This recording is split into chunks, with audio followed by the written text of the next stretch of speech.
With profound, humble gratitude and love to all venerated enlightened masters, we bow to the Almighty in soulful gratefulness for gifting us with their holy, blessed presence. May all beings be awakened by their divine grace. Part 3 of 4.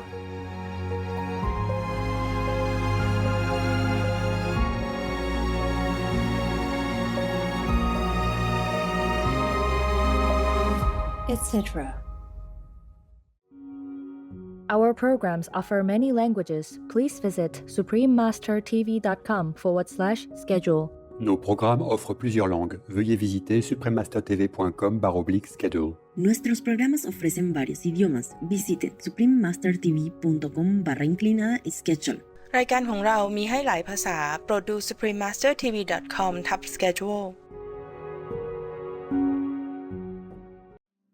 No to vegan, cause if the planet is destroyed, it won't matter to you and your children. Really?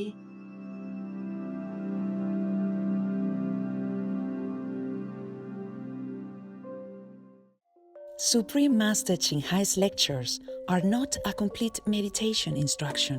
Please do not try alone. For free of charge guidance, please visit godsdirectcontact.org or contact any of our centers near you. We pray for Ukraine or your reign. Vừa trời đất vào xuân, ta gửi tình trên cánh bướm, bay về cõi thanh thang, có người đẹp như giấc mộng. Thuở trời đất vào xuân, tình yêu vỡ lòng trên giấy mới. Lời very big. It's uncomfortable. You know, you to LA, right? 3 bathrooms for 1 person, right? Yeah? Never mind. It's always something good. I think heaven wants us to earn it, you know, in a hard way. I don't know why. I don't know why. I keep looking for a place and I cannot find. I find some, but there's always something. Yeah. Yesterday they introduced a place in Hamburg. Yeah. You know what's in Hamburg is like belongs to the government. You can buy it cheap, but then you have to do what the government wants you to do. Like make an old home or young home, all kind of things. No free lunch. Hey guys. Yeah. Yeah. Everybody okay? Yes. If it's not okay, it has to be okay, huh? Yeah. Wow, these are good people. How's the meditation going? Okay? Yes. You're not too tired? You okay? Yes. Wow, you are tough. I'm really impressed. Yeah? I'm really impressed. You're cool.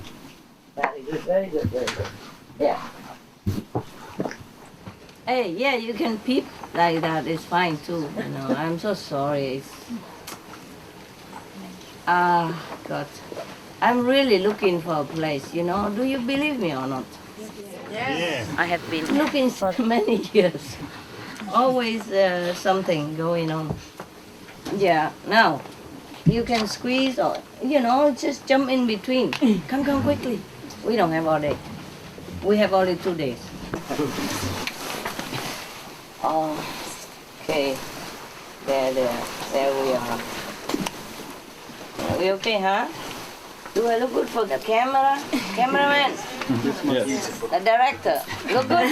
Yes. If I don't look good, you just have to look at it. Doesn't matter, you know. I can't change anymore. Yeah, I did throw some color on, but that's the best. You know, that's as good as it gets. Come in, squeeze in, standing, yep, and sit. Wow, that should be very warm. Only English people, yeah? I mean, the one who understand English. Oh, what for? We have flowers. We don't even have room for humans. Yeah. Yeah, if you can, that's over there behind there. Yeah, it looks like a big valley. Yeah, too bad. Squeezy. Squeezy, squeezy. Ah, brother, I mean sister or brother, you go over there so they can squeeze over here better. Otherwise, you're already skinny and the woman is very strong. I make a sandwich out of you. Check yourself. Yeah, I make a sandwich out of this poor guy. Yeah. It doesn't matter anybody else, who cares? Just sit. Okay, that's it. House is full. Packed. Nowhere else. Yeah? There's a valley over there nobody likes. I don't know why. How many plates? It's just right hand so they can go there. Yeah, look at that. The English speaking. And the one who don't speak English maybe better outside so can translate, you know? It's right in group, huh? No translation in here, huh? It's too noisy. Oh man, it smells so nice also. How come it smells at this time? How come?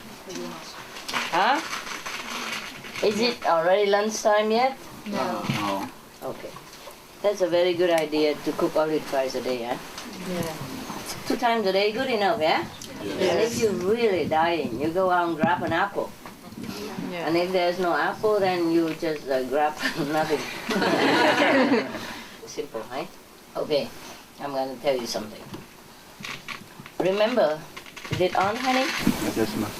How come so low? Is it good? Yeah, Choco. Is it good like that? Yeah, can we hear? Yeah? Yes, ma'am. Yeah, some more place over there. You want to jump in? The English speaking. It's too late now to move the non-English. Okay, next time it's like this, okay? Unless I see them specially, you arrange the English people around. Yeah. And the people who don't understand should be outside so they can translate for each other in a group. In this kind of situation, what to do? Huh? And then I always go out and look at them anyway, yeah? Okay, now, that's it, huh? One more place even, come on, cheap. Wholesale, yeah. It's kind of, wow, my God. Is there anybody who's not here?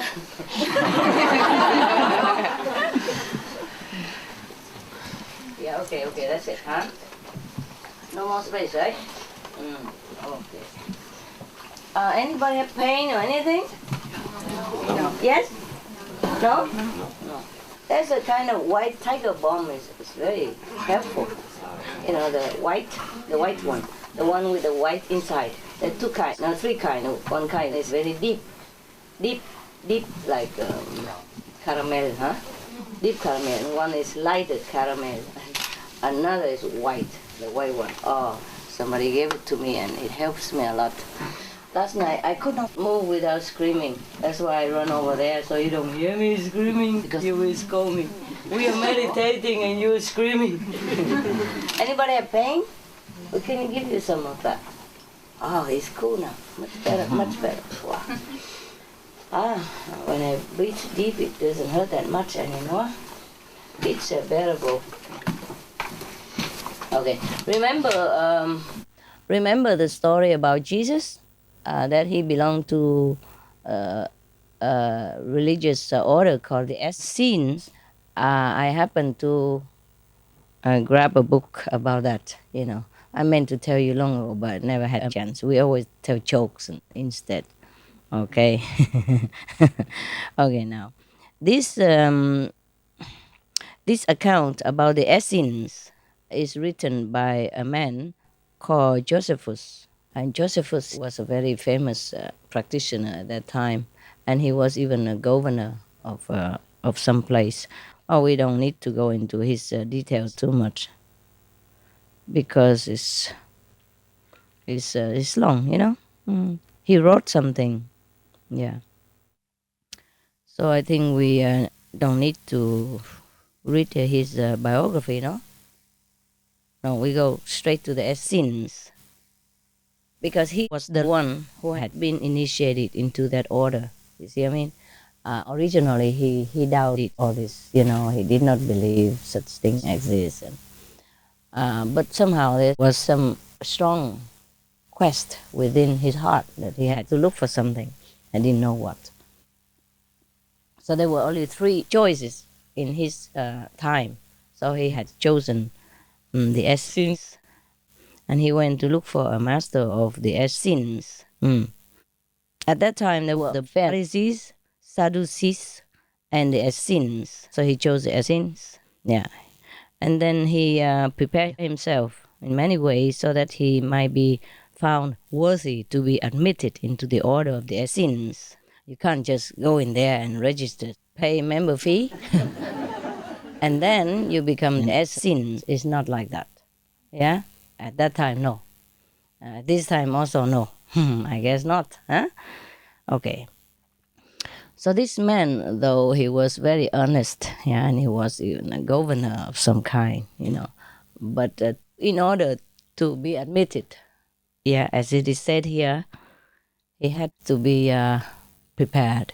Yeah. Anyway, this book has been written, it's been compiled by Mr. Edmond Bordeaux Sescali.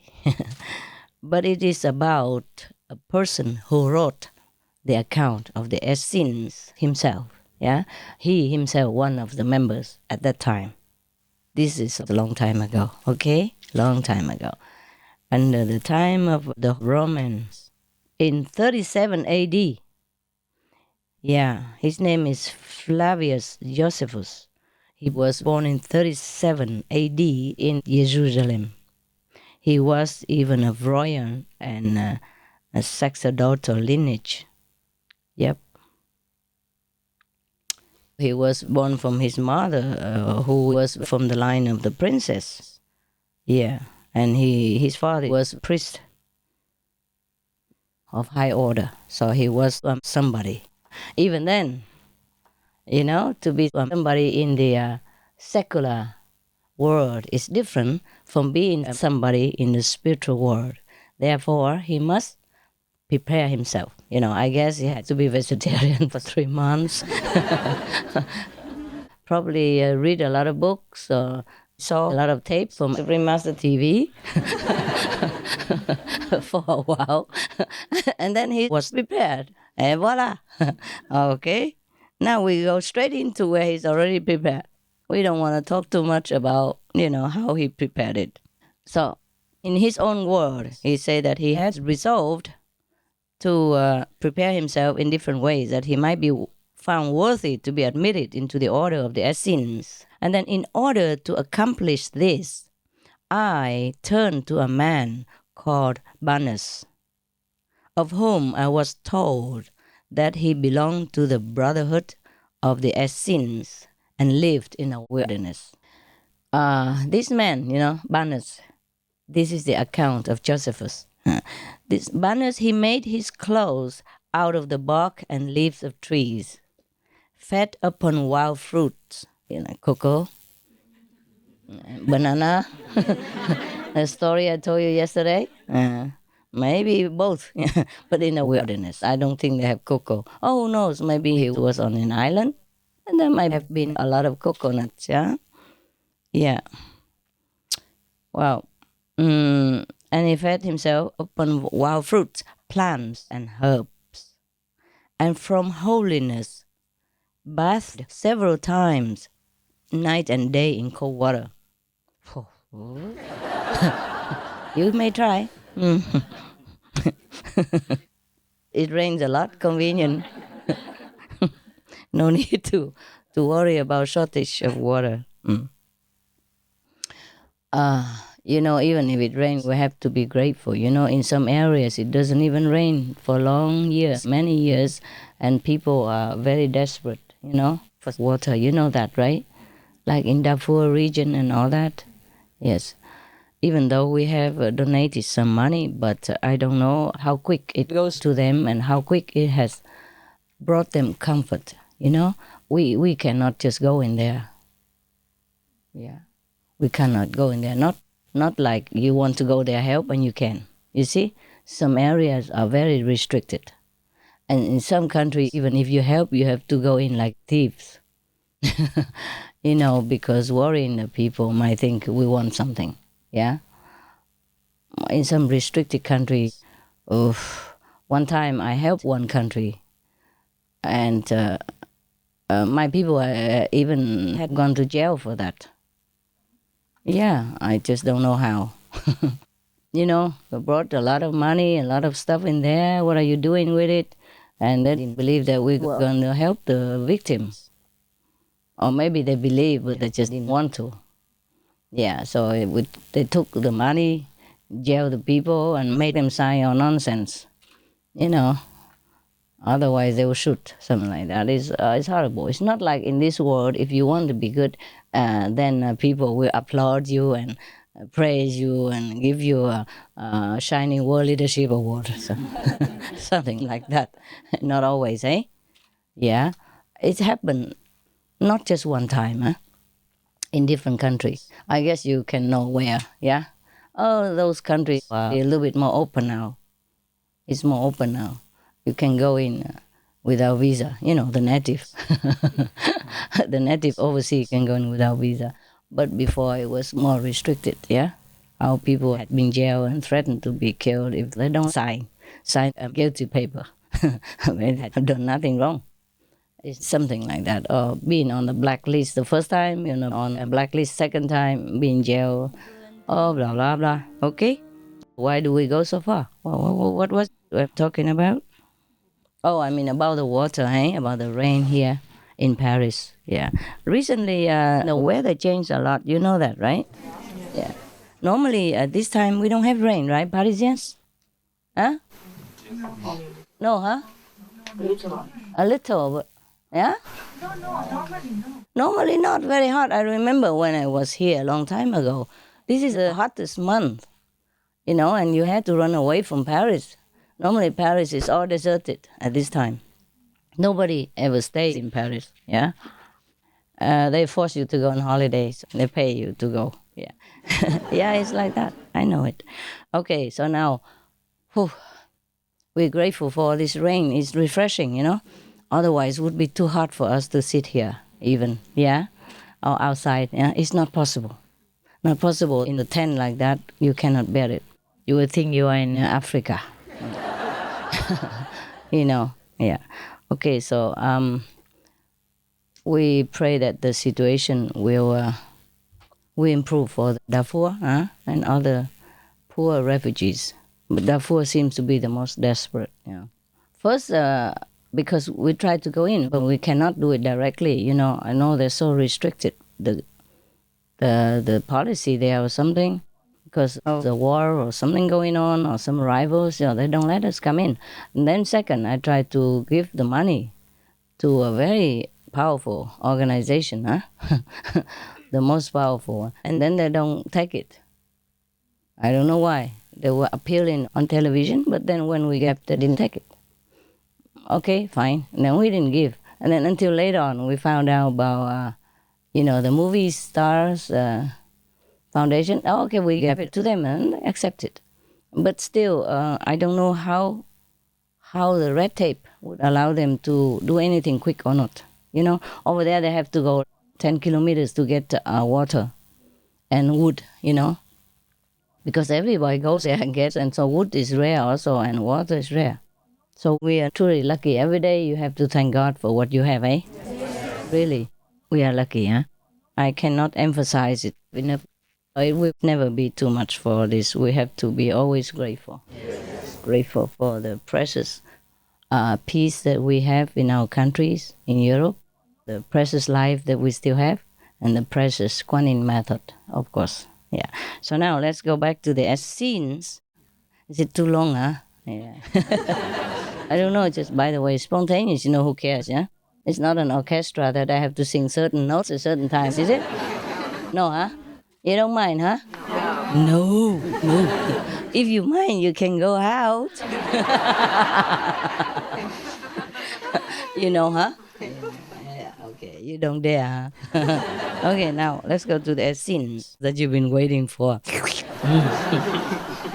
Okay, about the man Banus, he lived in the wilderness, yeah, as some of the yogis. They are really maybe tired of the world, or maybe they are tired of the way people live their life, and they don't want to be influenced by this kind of not very favorable life for spiritual enlightenment. So he went into the wilderness. I remember Jesus also went there once for 40 days. Buddha was also under the Bodhi tree alone. I mean, when we say Bodhi tree, he didn't sit under the Bodhi tree in New York theme park or something like that. It's a Bodhi tree that grows in nowhere. You know what I mean?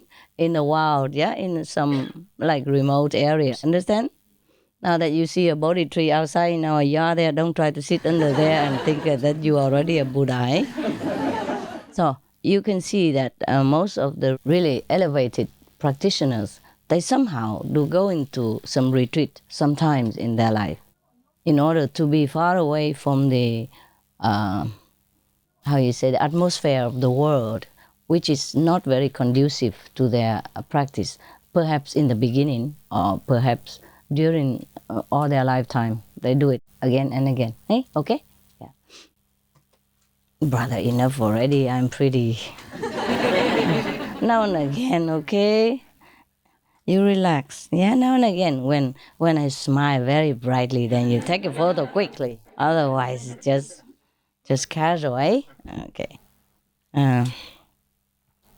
So this guy, this master called Banus, he went into the wilderness as we see, and he made his clothes out of the bark and leaves of trees, fed upon wild fruits that we talked already about. Sorry, and then he bathed several times in cold water, just to wake him up, I think, just to stay awake. Yeah, that's the idea of cold water. No, did you try that? Ice? Yeah, okay. Wash your face with ice cold water. I think when you're cold, you can't even sleep. It's true, huh? Yes. Yeah, I tried that many times. Yeah, really, you can't sleep.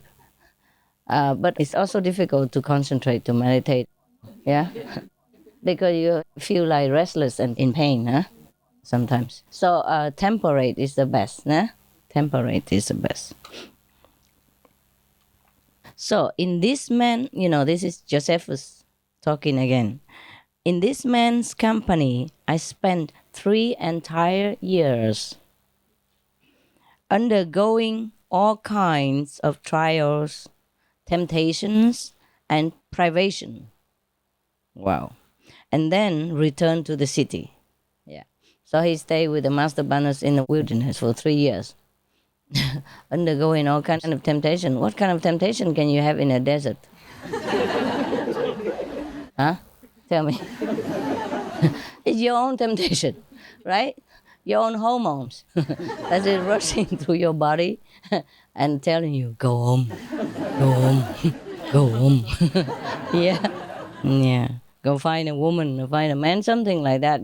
What for you eat just wild berries in here and befriend only the desert rabbit people. Yeah, there are a lot of coffee shops in the city where you left. Is still there, beautiful girls and so and so. Especially for the men, it must be pretty hard, hey? I'm telling you, yesterday I said to you, you are very brave people, yeah? Because just to be vegan only, how many people can be, okay? The greatest victory is over ourselves, yeah? Not over any so-called enemy, eh? It's so easy to grab a gun and shoot somebody in the face, especially when they are defenseless, when they have no weapon, no means to defend themselves, or they don't even know how, yeah? Innocent people, they don't even ever see a gun in their lives, let alone use it to defend themselves, yeah? So it's so easy to kill anybody. It's not easy to save somebody, yeah? That is the most difficult part and the most noble part that we should try to strive for, saving lives, not killing. killing is so easy, dead easy. Yeah, even kids, they can do it. They don't need to be even trained to do it. All you need is just a gun or a knife, and then you go wow, and then that's it. It's happened.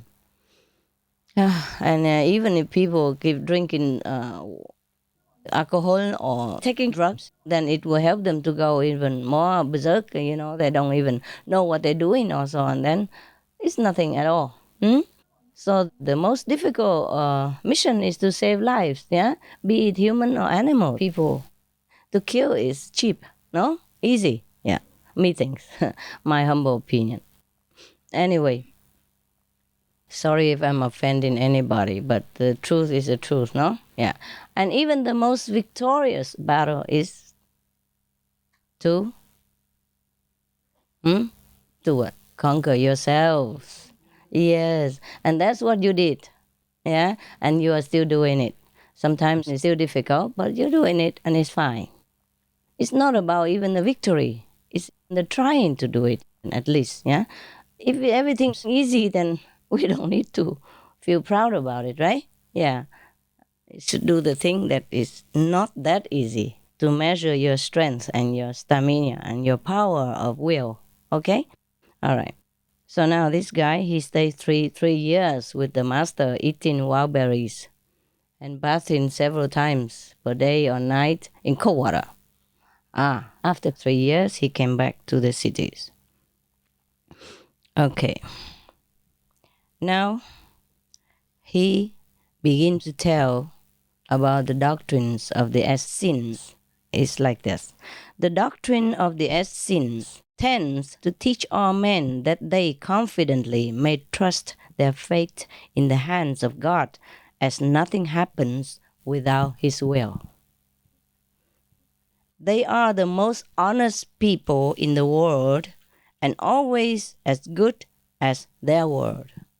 Well, that sounds very familiar. That's why we have the 5 precepts. We tell the truth, we respect other people's property and not taking it home and taking care of it, for example. For example, yeah. Yeah.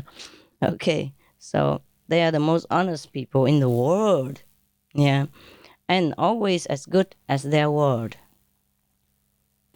Meaning, whatever they promise, that's the way it will be, yeah. So in our group, sometimes we don't even write check. We just write, okay, $20,000 on a piece of paper, and that will be given later. That will be paid in due time. He's listing all the qualities and the virtues of the Essenes. Okay, one is they teach all men that they can trust God. And the second is the soul is immortal. Yeah. The third, they are the most honest people, honorable people. And the fourth, they are very industrious and enterprising and show great skill and concern in agriculture. Yeah. Of course, you have to feed yourself, yeah, and feed other people. Yeah? So agriculture has always been very essential to any spiritual community. Yeah, we have many communities nowadays still doing the basic work. The simple lifestyle that their ancestors were always doing. They plant their own vegetables, they till the land. Yeah, they tend their own cattle, just to till the land. They don't even use much of the machines. They build their own houses. They teach their own children. Many communities are still like that all over the world. In different countries, different communities, but basically they are similar in a sense that they take care of themselves. Yeah, they plant their own food, and they will not depend too much on the up and down of the society, but depend on their own labor and on God's grace. Another of the virtues continues, but most of all are those venerated, esteemed, and admired who live in a wilderness. Yeah. Probably these are the ones who already cut completely attachment to any possession, fame, profit in the world. They don't care anymore. They just gone to the wilderness, live from the providence and do not seek any recognition of any kind. That is why they are recognized and revered, because of their true detachment and the true devotion to God inside their heart. Yeah, it's not the action of going to the wilderness that will earn you esteem and veneration from people. It is your attitude. It's your true renunciation. Understand? It's not the robe that you wear. It's not the place that you live. It is the inside that generates this kind of holiness. Yeah, that makes people trust you. Okay.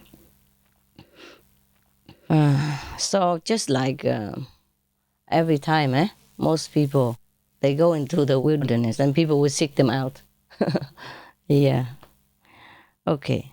On account of the sense of justice that they ever show and the courage and intrepidity that they manifest in ever defending truth and innocence and purity, like that, purity. This trait is not found in such a high degree, either with the Grecian or any other people. I'm sorry, it mentions Grecian here. I don't know why. Probably at that time, the high priest of Greece was supposed to be, high order, and was supposed to be revered by people. So maybe that's why he compared it like that. And say, this kind of honesty, purity, diligence, and devotion were not found in such high orders of priesthood, perhaps, established religious orders at that time, I guess. That was 37 AD, after Christ, okay? Probably at that time, the high priest of Greece was supposed to be high order, and was supposed to be revered by people. So maybe that's why he compared it like that. And say, this kind of honesty, purity, diligence, and devotion are not found in such high orders of priesthood, perhaps, established religious orders at that time, I guess. That was 37 AD, after Christ, okay? I'm not talking about the Greeks right now, or any Greeks, whatever, all right? It's supposed to be like that in here. So not even found in any other people, but it has always characterized the Essenes from time immemorial. You see? That is the order that Jesus belonged to. So how would a great master like Jesus do anything contradictory to this doctrine once he is already accepted in the order? He had to go through trial and tribulation in order to be accepted already, be vegetarian and all that. Okay. Now, they never keep servants. They do not think it's right that one should be the slave or servant of the other, as all men are brethren, and God is their Father. Okay. Therefore, they serve and assist each other. Only assist, assistance, but not slavery.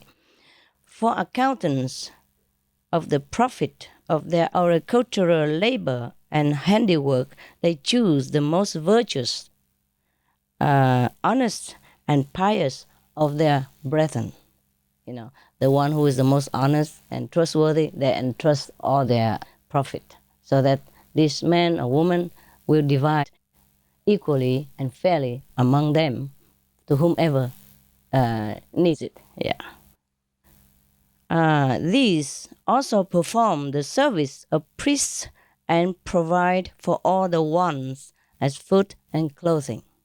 Of course, I have said already, and here he said it. They all live the same simple, industrious, and frugal life. In his work,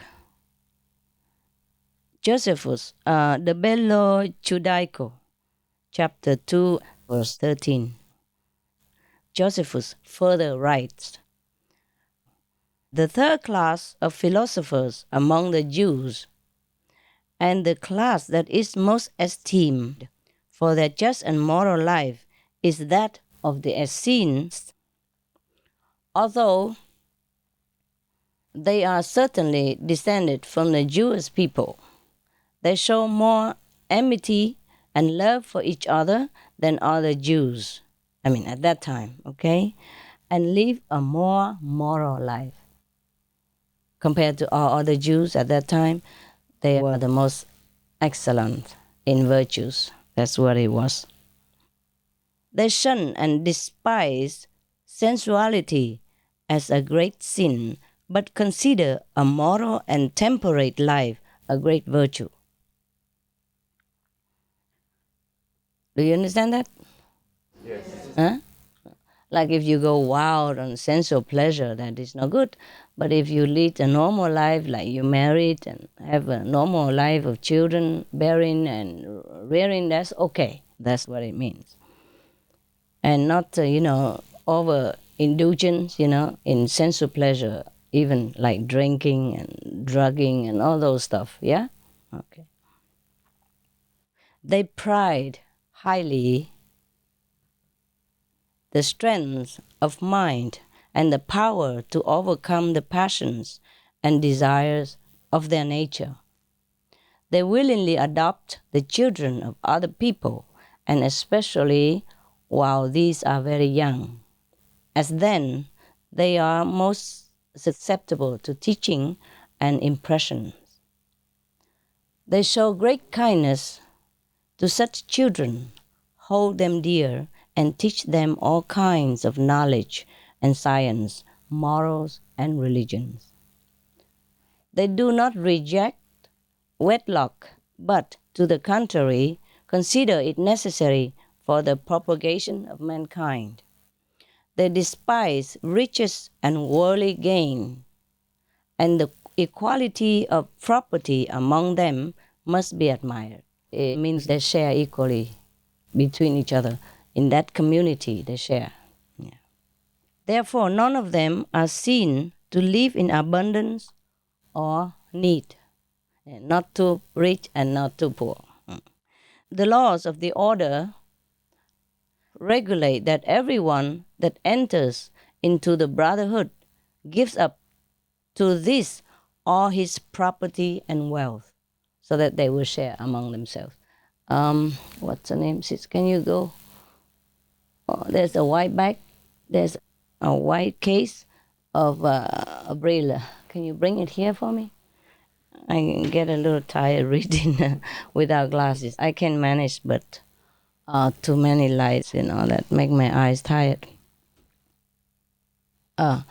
Okay. Therefore, among them are seen neither haughtiness nor slavish subjection, but all live together as brethren, sharing good and evil. Ooh, that's not good, the last one. Probably sharing all the good and the bad, whatever happens. Yeah, like something good happens to them, good harvest, they all share together. And if misfortune befalls them, like maybe a drought or maybe a flood or something, then they bear it all together. It doesn't mean that they share the evilness of themselves. It's not like that. Probably the translation is not clear. So I want to make it clear to you, okay? Because it doesn't make sense, right? All these virtuous people share the evil. They don't have any, right? They don't have any before they enter the order, even. So it has to be like something that happened to them due to collective karma of the world, yeah? Or even some of their individual past karmic retribution, as you know, eh? The fixed karma of this lifetime, huh?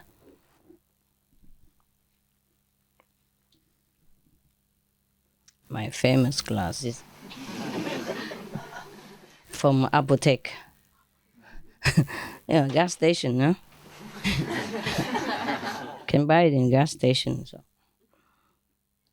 reading glasses. Wow, it's nice to have a little wind. Welcome. All right. Where were we?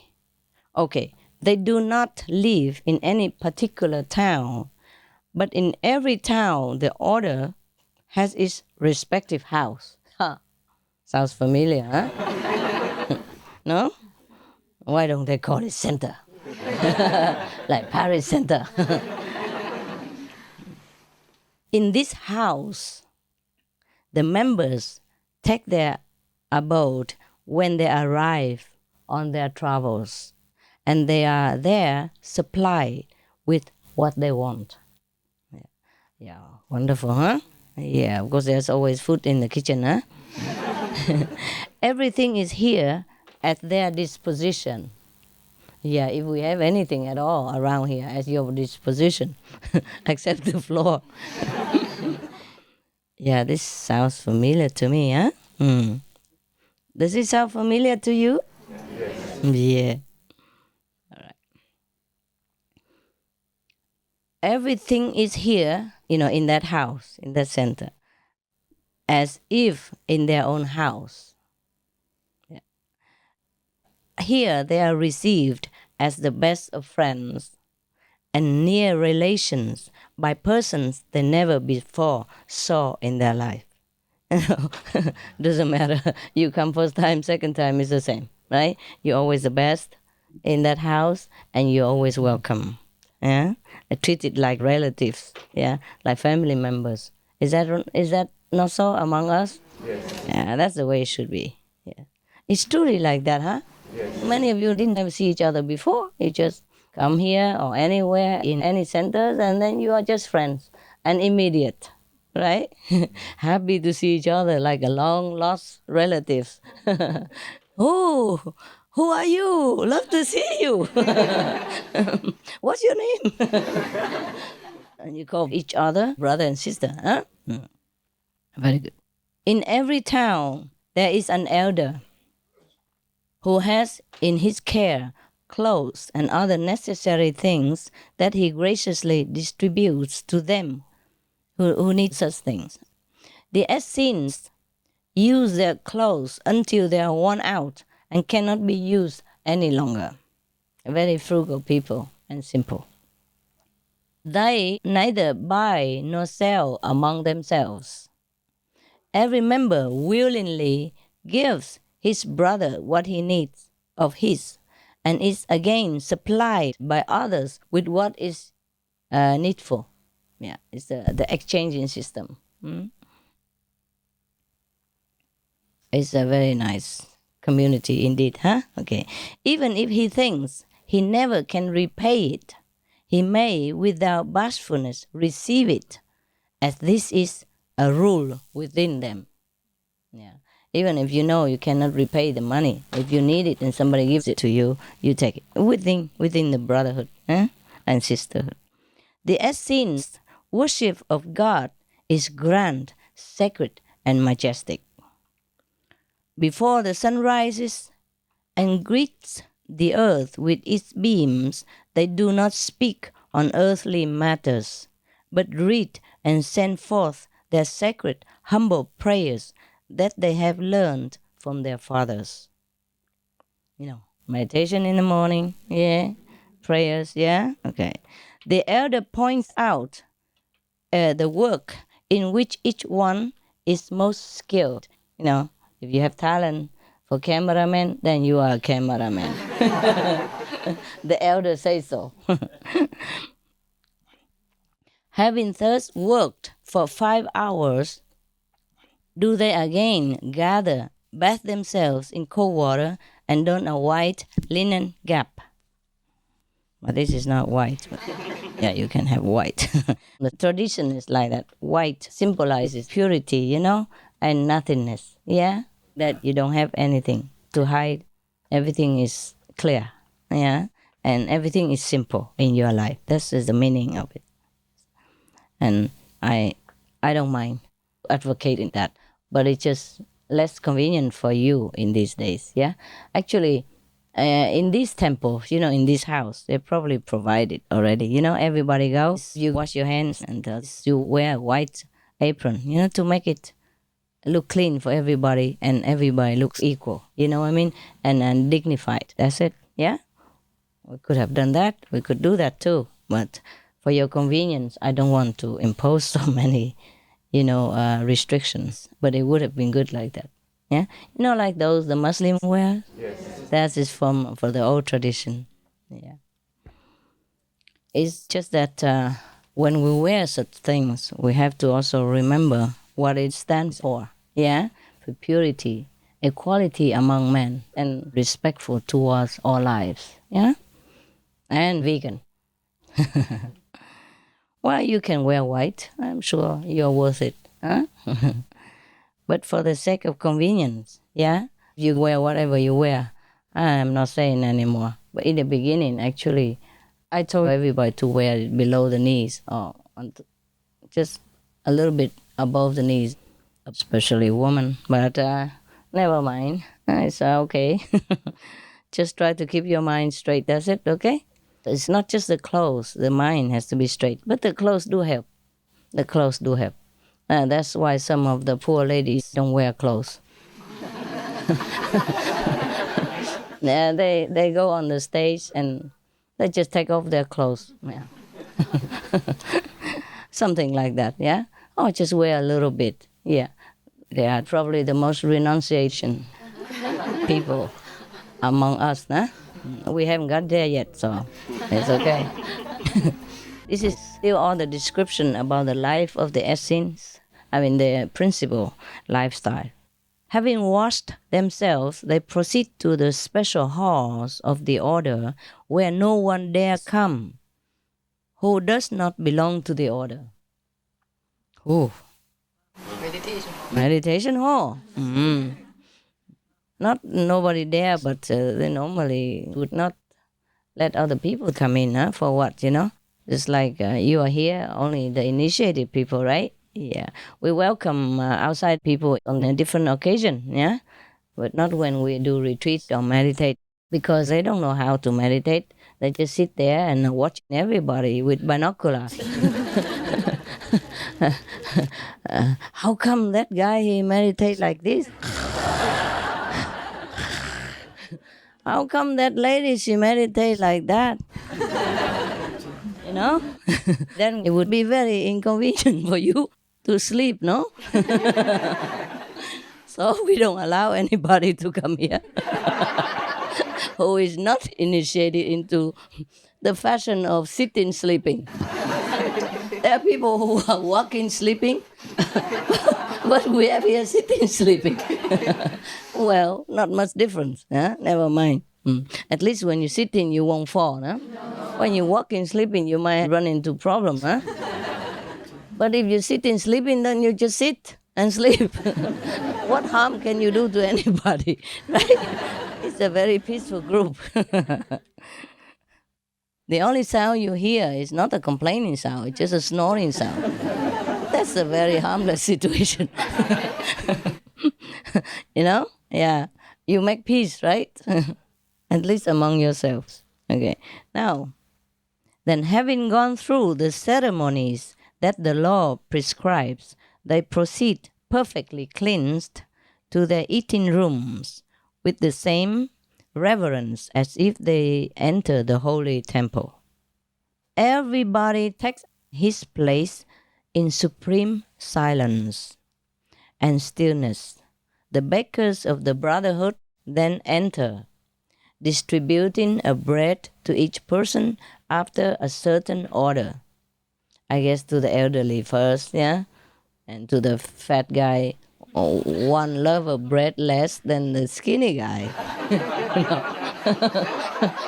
What else can it be? Because here I let you eat freely and you eat wild. The fat guy eats more, the skinny guy continues to eat less. Can't squeeze in. No, you are just temperate in your eating, right? Good enough, yeah? Yes. 2 meals a day, okay? Yes. I don't see any 2 meals. I see you come in and out of the kitchen and grab bread, apple, or whatever is there. It's okay. It's cool, yeah? What I mean is we should not spend all day in the kitchen, yeah? 2 meals a day is already a lot because your brother and sister, they are spoiling you, yeah? They cook good food and all that. That's a lot of labor from home already, So here we just warm it up or just eat cold like that. It's already very good. These are delicacies, in Vietnam. Yeah, you don't even get that in a restaurant. Home cooking, like the round, pate you saw yesterday? Yeah, it takes a lot of time to cook that, eh?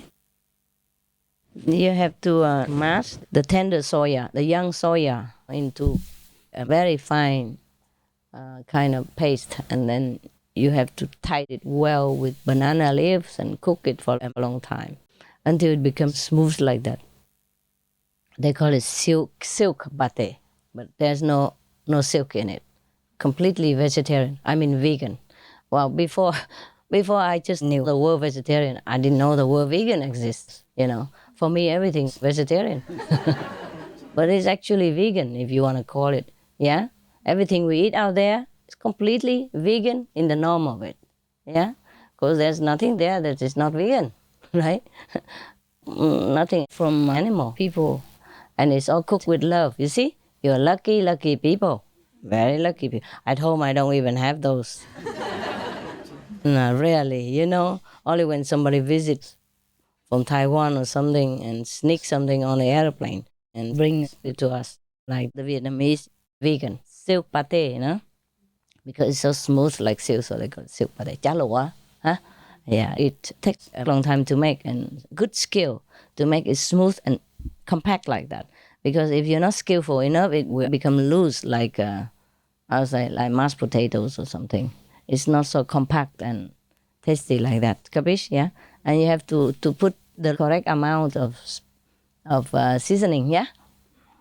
So whoever cooked yesterday was really a good cook.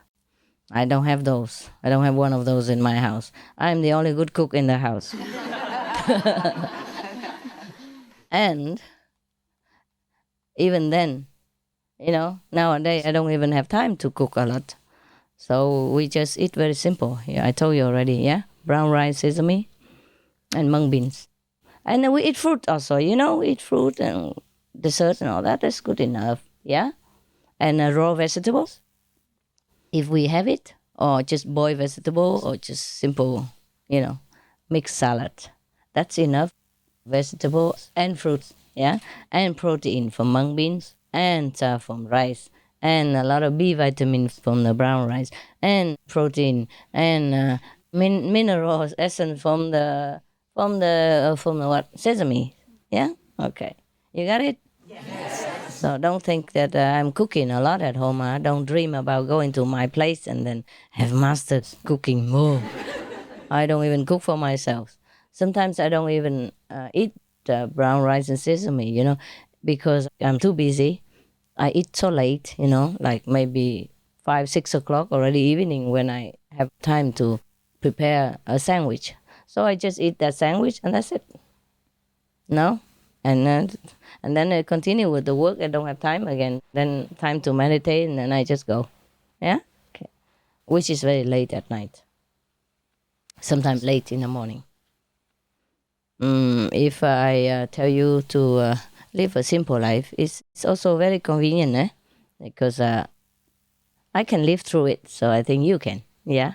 The vegan food recipes we give to people for them to enjoy. Yeah? And because of that, we don't have much time to cook for ourselves. So it's okay too. Somebody enjoy anyway in the world. Why it has to be us? Okay? Understand me? Yeah. Like the lady who cooked the silk pate to bring it here and offer to you. How much she eats out of it? Maybe none. She saved it all because so many hungry people here. So she saved it all to bring it here for you. You see, that is the kind of love that we cannot find. We cannot buy. Yeah. Of course, you guys return the money to her, eh? At least the ingredients that she had to buy and all that, yeah? And a little bit extra. Apart from the pool money that we have, just have to pay whoever brings good food here. The bad food, tell them to return money to us. Waste our time to chew nonsense. And she wasted the food, didn't cook well. Only the good food will return the money. And the other bad food, money back guarantee. It means that they will return to us. Okay. Now, the cook set before each one a plate of vegetables and other eatables. This being performed one of the priests steps forth and holds a prayer. They consider it a grave sin to rest or touch food before praying. Got that? Yes. So I told you, thank God before you eat, huh? Yes. You don't have to do any ceremonious way, but you do it in your heart. It's fine also, yeah? Well, if we can and we do it in the family, we pray together, it's fine also. Wonderful. But if you don't have that kind of habit, you just pray in your heart. Huh? To pray, to thank God doesn't mean God needs it. Yeah, it's just good for you to remember who is the provider. Huh? Apart from the sister who makes silky tofu, yeah, God is the ultimate provider. Yeah, so we have to thank. Somebody gives you a piece of tissue, you say thank you. Yeah, somebody gives you a glass of water, you say thank you. God gives you everything. Oh, we have to thank Him, no? Yes. Thank Him. Yeah? Oh, that's normal. It's a very least courtesy. Huh? It is good for us to have good manners, to be polite, even to God. Yeah, it's not like God needs you to do that. It's always good to be grateful. Yeah, because if you're more grateful, He gives you more. It's always like that. It's a multiplying kind of business. Yeah, the more you are good with something, the more you're given it. Of course, if somebody gives thanks to you and you feel good and you know also that he's good, then you help him again later on if he needs it. If somebody just ignore you, take the food and run away and eat somewhere else and say nothing to you, you would feel a little bit like disappointed and not very happy to give again later on. Or even somebody else will put you in jail for your help, then maybe you're also reluctant to help again, no? Understand? Yeah, okay. Now, they consider it a grave sin to eat or touch food before praying. Yeah, the meal over, the priest reads another prayer, and then the hymn of praise is sung. Yeah, they're very ceremonious. Yeah, we could do that too, but I don't think the neighbors here are very supportive of our loud voices. Huh? Hundreds of people singing, my God. Yeah, and we are not even a church, not a formal religion or church. You're not allowed to sing loud. Okay, we sing inside, okay? We sing our eternal song in our heart. Eternal song of gratefulness and happiness, yeah, of peace. Yeah. Okay. In this way, they praise and thank God, the giver of all good, both before and after the meal. This is the proper way to do it, yeah? When you don't have time, of course, you just thank in your heart, né? No need to sing songs and all that. As he loves music, I'm sure, but I don't know if your voice is good enough for the neighbors to approve, okay? Especially when we have hundreds of people singing here, I think they will call the police. So sing in your heart, all right? Before and after the meal. Praise whatever you want to tell God, yeah? Thank God for all the lovely food. Thank God for everything you have. Thank God for the meal at least, yeah? Before and after. Call Him beautiful names, Don't always say God, God, God. And the old man. Beloved Father, yeah? Or caring Mother. Be inventive, yeah? Call Him the name that you would like to be called yourself. Yeah, that would feel nice, okay? Because words, even physical words, do generate some very special effect. Huh? Up to now, it seems like whatever the Essenes taught, we have it here. Huh? So we might call ourselves the Essenes also. Yeah, Essen, few Essen. In German, it means eating a lot. Eaters. At least you are good at that. Well, one has to be good at something, no? All right. But honestly, all their way of life seems familiar, no? Seems like we live our life, yeah? The way we do. Up to now, huh? Well, most of it, yeah? Sometimes a little bit different, depends on the situation and the time, but most of it we're living like that. Well. Just like when we go to retreat, whoever has the money can contribute for the meal, or whatever you like, or not contributing if you don't have money. So we're sharing what we have. It's truly like that. Huh? Nobody forces anybody to really have to give money for the retreat. Yeah. So even though you belong to the Essenes, the eating orders, you don't even need to pay if you don't have, And whoever needs, we always help each other, nah? And help outsider also, nah? Yeah. So okay now. Then they take off their white aprons, which they consider sacred clothes. I guess because they go to work in the field and all kinds of work, so maybe their clothes are not that clean or spotless when they go into the meditation hall or eating hall. So apart from, cleaning themselves at all, they have to wear a white cloth, yeah? For hygiene reason also, and for coolness, nah? It feels good when everybody's all white. It also feels good when you're all colors. I don't mind. Whatever. It's just that in that time, they had certain rules, which is also, I consider, very scientific. Everybody wears the same long garment, And then it also keeps you warm, yeah? It's airable, breathable. And then you just sit and cover your knees and everything and meditate. And it's just very simple, yeah? Very easy also. I like this kind of clothes. You can eat a lot, nobody sees anything. If you belong to the order of the Essenes, you eat a lot and you wear this and nobody see how much, yeah? You don't need to worry about the figure at all. By the way, was it good, the breakfast? Yes. Was it enough? Yes. Yeah, okay. So if you have a snack, that doesn't mean you didn't have enough, right? Enough food for everybody, right? In the morning, yeah? Yes. So just if you feel like eating a little bit, it's okay. There's always some food there for the latecomer or, somebody who didn't like the breakfast or didn't eat much at breakfast because too early or wasn't ready. So can go out and eat a little bit later, huh? But don't make it an essence, a habit all day long. Huh? Their word means the essence, means the essence of our being, huh? I guess. Not the essence in the German language, eating. Huh? All right.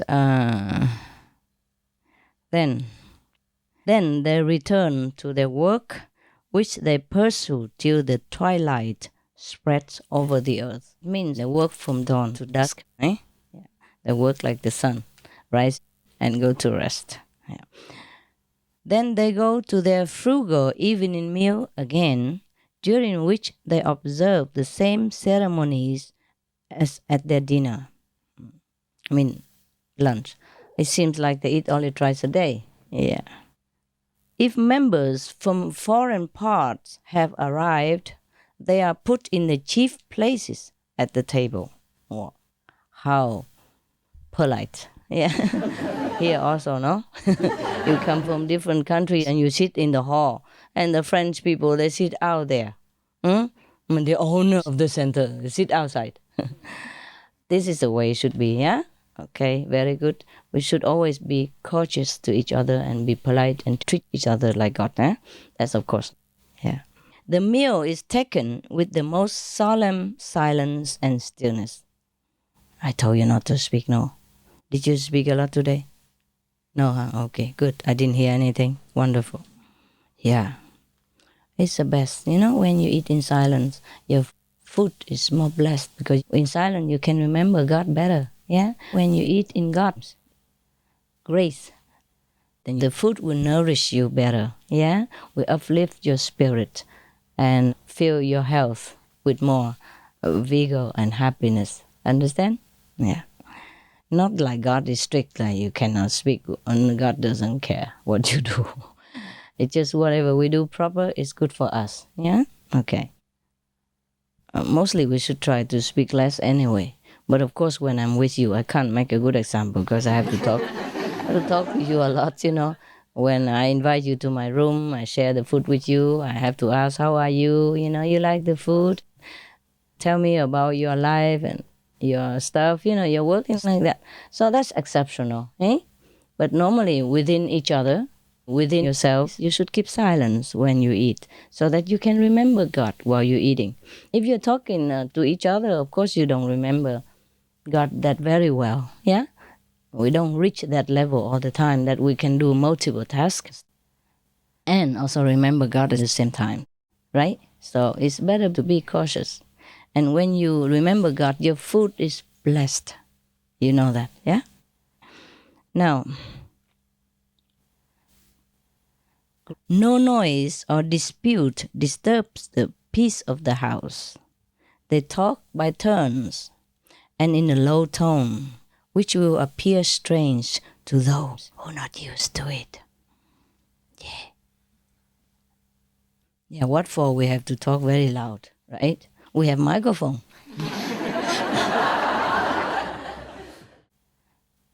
They observe great temperance in their way of living. They eat and drink only what is necessary for their body. In general, do they not act without the knowledge and consent of their elders? But it is always left to their own free will to exercise benevolence and compassion to all in want of all classes in society. Sound familiar also. Huh? That's the only free thing you can do. Be compassionate and be a giver. Yeah, be charitable. That's the thing you don't need to ask me about. I told you already. Yeah, you don't need to give me money. But if you see somebody in need, you must give. And that you don't have to ask me. Yeah, everything else you come and ask me, right? Most of the time. Not really. I mean, just important things, yeah? Yeah. If they live within the communities and if they want to act something for the communities, then of course they have to ask the person in charge. Just the same like, okay, if you want a retreat, you talk it over with the contact person and the people who take care of the center first. We don't just come stomping in here, no? And say, here I am, 100 people. No, it's different. When you come visit as a small group, it's okay. But when we need to organize a bigger group, then of course we talk with each other first, nah? Okay, now, they are free, to act in benevolence and compassion toward all who need, of all classes in the society. Well, it's self-familiar, huh? We also go out and help everybody, yeah? We don't care if he's a Muslim, he's poor, he's black, he's white, he's red, he's yellow, we don't care. If he needs, we help what we can, eh? Because, to be honest, we are like a small group, We are not a big empire or like a billionaire Mongol or anything. Yeah, because whatever we earn, we mostly share in it by the way, on the way, already.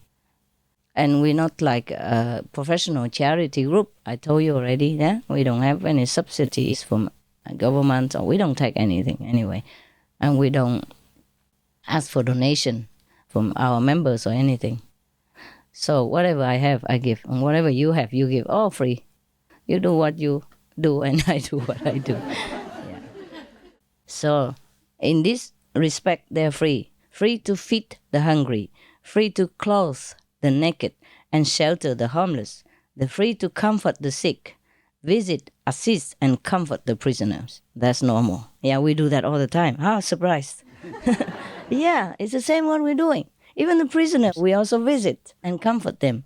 Yeah, because sometimes people become criminals for lack of affection, for lack of understanding with the society or from the society or about the society. They feel left out, they feel rebellious, or they've been in bad companies, or misfortune befell them and they had no choice, etc., etc., or they thought they had no choice, or they were forced into this situation, or sometimes they were even wrongly accused, yeah, by a superpower or by a wrong identification or by being in the wrong place at the wrong time. For example, all kinds. So anyway, we always hope that visiting the prisoners in prison will bring them comfort and turn them around to be a useful and beneficial person in the society, at least for their life. Yeah? Okay. Oh, it sounds familiar, huh? I did not read all this before. I read just some of it, and I thought, oh, it's a good idea to share it with you. And now it's becoming more and more familiar all the time. Thank God for that, yeah. Because I really like the Essenes, the way they live their life. And the more we read about it, the more we like it. And the more it seems familiar to us, no? Okay, all this free will, they're also free to go comfort, aid, and protect the widows and fatherless. They never let themselves be overcome by anger, hatred, vengeance, or ill will. Indeed, they are the champions of faith, truth, and honesty. Yeah, I hope you aspire to all that. As the servants and arbitrators of peace, they are, huh? They are. And we are too, no? Are we? Yes. Honestly? Yes. Cool. Yeah, I know you are. Their ya and nay were with them as binding as the most sacred oath. I mean, if they say yes to you, that's it. That is a promise. And it will be done. If they say no to you, they really mean no. And that's that. I mean, everything about their way of life is very clear, very honest, yeah, very respectful. Everything they do is of respect, love, and honor, yeah? Yeah, the 5 precepts is for that, to keep us in line in the beginning. Later it becomes natural. You be an honorable person without even thinking. It becomes like second nature. It's the real nature of you. Accept the oath that they take at their admittance into the order. They do take oath as well, 5 precepts, right? Maybe, or 10 commandments. Yeah. Accept the oath that they take at their admittance into the order.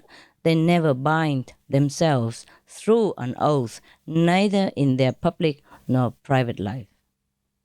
I don't understand this really. Do you? What can it mean? That they don't swear. Ah, that's right. That's very cool. So smart, you know? You don't use God's name in vain, yeah? You don't use a profanity, to abuse God's name or your honor, yeah. Like, for example, if you know that you can do it, then you tell to the person, I would do it. I say, I swear I will do it. In God's name, I swear I do it. There's no need for that. They just say, okay, I will do it. I help you, or I will do it. That's it, yeah? But at the time of initiation, of course, you have to make real promise, yeah? In the name of God, to be worthy of God. I'm going to keep these precepts for the rest of my life. Well, if you can, huh? Like, no stealing, huh? Be honest. No killing. Keep vegan. Meditation, live the life of virtue. And that you have to promise. You cannot just say, I try. Maybe. Because if you maybe, you can't sit here, no? You can only maybe outside, but you cannot maybe in here. We don't want maybe. Okay. Oaths and profanity are with them as much shunned as perjury itself. Now it's clear, yeah? They don't swear, okay? They don't say something like I swear I go to hell if I don't do that, something like that. You know what I mean? It says no need, they don't do such things. Because their words are the words of honor. There's no need to do this kind of thing. Okay. They consider that the man loses his esteem among his fellow citizens whose word is not sufficient without swearing. It's become more clear now. That's good. So they study with perseverance and interest the ancient writings, the scriptures, yeah, the sutras, yeah, all these holy teachings they study. Yeah. We do, hey? Yeah, we are doing now to prove it. Okay. They especially prefer such that they are intended to indurate and strengthen the body and ennoble and sanctify the spirit. They have profound knowledge of the art of healing and study it arduously. They examine and are acquainted with the medicinal herbs and plants which they prepare as medicine for man and beast, animal people. Animal people, actually, maybe explaining differently here. I don't think they call them beasts in that order. We don't call anybody beasts in our order, no? We call them animal people, brothers and sisters, friends, yeah? Okay, so it's just a different translation. Or maybe at that time, that was the word they used, yeah, so. They also know the use and worth of minerals as medicine and do a great deal of good by applying these for healing the sick. Anybody that wishes to belong to the brotherhood is not at once admitted. Of course not, huh? Yeah, 3 months vegan, huh? Before admittance to the brotherhood, one has first to pass a whole year of trials outside the same. 1 year? And I give you just immediately after lecture? Wow, too cheap. Okay, from today, 1 year, huh? For you. Okay. One has to live according to certain rules and regulations. During this time, he has to prove himself worthy through a strictly moral and virtuous life and temperance. He is provided with a spade, an apron, and a white garment. Now he is again subjected to new trials. Having passed through these, he is sprinkled with water or baptized as a sign of his spiritual purity and liberation from material things. We can do it with water or without water. Yeah, it's just a ritual. It's nice. It's no harm. Hey, we have a lot of rain. It's convenient. It's convenient to do in a rainy city. Yeah. But in some African cities, probably we have to sprinkle with sand, huh? Because they don't have much water. It's just a kind of symbol. Eh? Yeah, people still use it nowadays to baptize in some rituals, in some spiritual orders. We just do without. Yeah. Having passed through these, yeah, and proved his chastity, and being further tried in his strength of character and other qualities, and found to be worthy, he is at last admitted an actual member of the brotherhood. The poor guy, after 1 year of trial and tribulation and all kinds of tests. My God. Now, is there any spade and things in this house to dig? For agriculture, you can plant some more vegetables in the small garden that we have.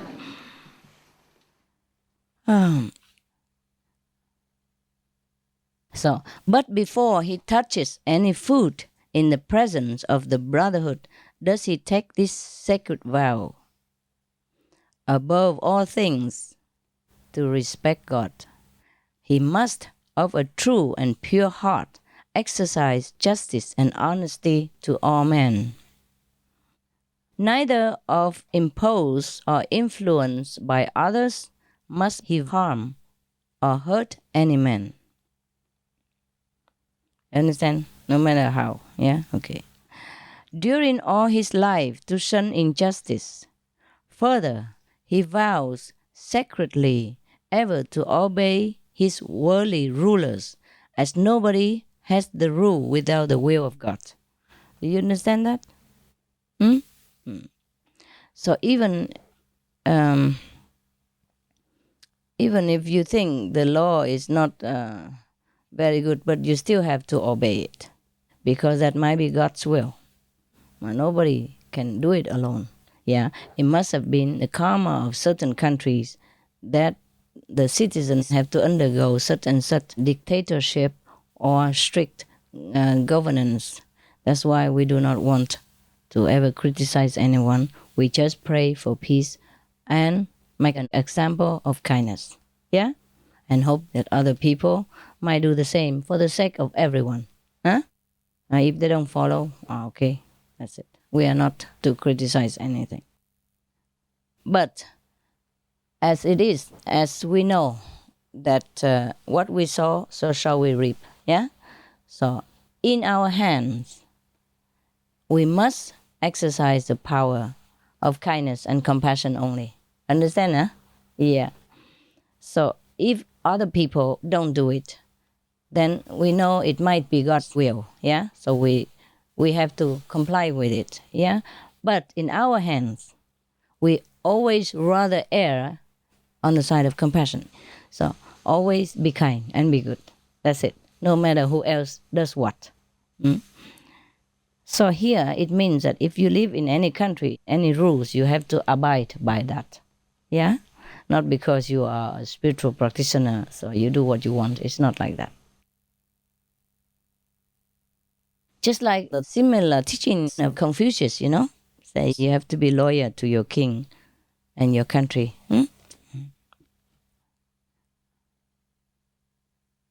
If he becomes a ruler, if the practitioner of the Essenes order becomes a ruler, does he vow not to misuse his power? Yeah, I told you already. In our hands, we always exercise the power of compassion and kindness. Rather hurt ourselves, not hurt other people. Yeah, do you understand me? Outsiders. Yeah, here I beat you up anytime. I beat your ego up. Yeah? Do I? No? Maybe I should, huh? Come here. I beat you with a bar of chocolate. Okay. It's very rare that the master does that. Yeah? It's very rare that the master has to resort to some kind of physical reprimand. Yeah, very rare. Because it hurts the master more than the disciples. You understand me? The karmic transference will make the master suffer more. Yeah. But if it has to be done, the master will do it. But rarely. Yeah. Mostly verbal teaching should be applied to yourself, to the disciples, and that should be very sufficient already. If you keep the precepts and you really tone down your ego, yeah, and try to be humble, then the master doesn't ever have to suffer too much. Okay? Humility is very important. Humility means the absence of ego. Yeah? Ego means the absence of humility. Humility is very important.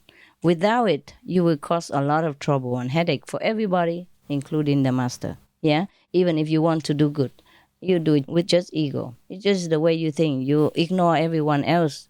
You don't consider. Not because you want to. It's just, you just live that way. Your ego just leads you into that kind of inconsiderate way of life. And then it's very difficult for you to understand everybody else's feelings or convenience. So the ego is your worst enemy. Worse than eating meat. You understand? If the people already killed it and you eat it, you have some karma, you don't have too much compassion. But with ego, you even forsake also compassion, because you don't know what compassion is anymore. You are blind to the people around you, of their feelings, their emotions, and their needs. You are blind. If you have ego, you just think of yourself, the way you want to do this, the way you do that, and you do it your way, and you just don't think of any other alternative. You don't consider anybody else. And the ego is the one that stands in between you and the true knowledge of the providence.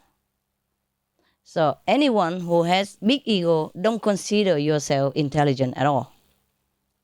You are just repeating kind of parrot person, learning from anything that you know, but you're not truly intelligent. The one who truly has knowledge is the one who has no ego. then your knowledge shines and you do everything right. It's just like that.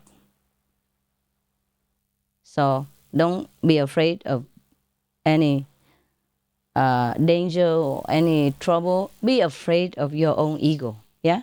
Ego is what? Where do we get ego from? Okay? Past life impressions and the accumulating of habits or association, background, If you used to learn something, and you're good at this, and then you learn something else, you're good at that, and everybody keeps praising you, yeah? Then over time, you're so used to being praised, yeah? And then your ego grows up, and you think whatever you do is good. Because you've been used to being at the top, and then you don't consider anybody. It just becomes a habit, And this is very bad for us, yeah? Try to eliminate that. Only when you eliminate your ego, then your knowledge will truly be revealed. So that's why in the old times, it is said, the man who knows looks like the man of low knowledge, of an ignorant person. Because he might not show off the skill of the world, of the worldly knowledge. He doesn't even want to show off. If he knows it, he doesn't even show off. For him, it's not important anymore.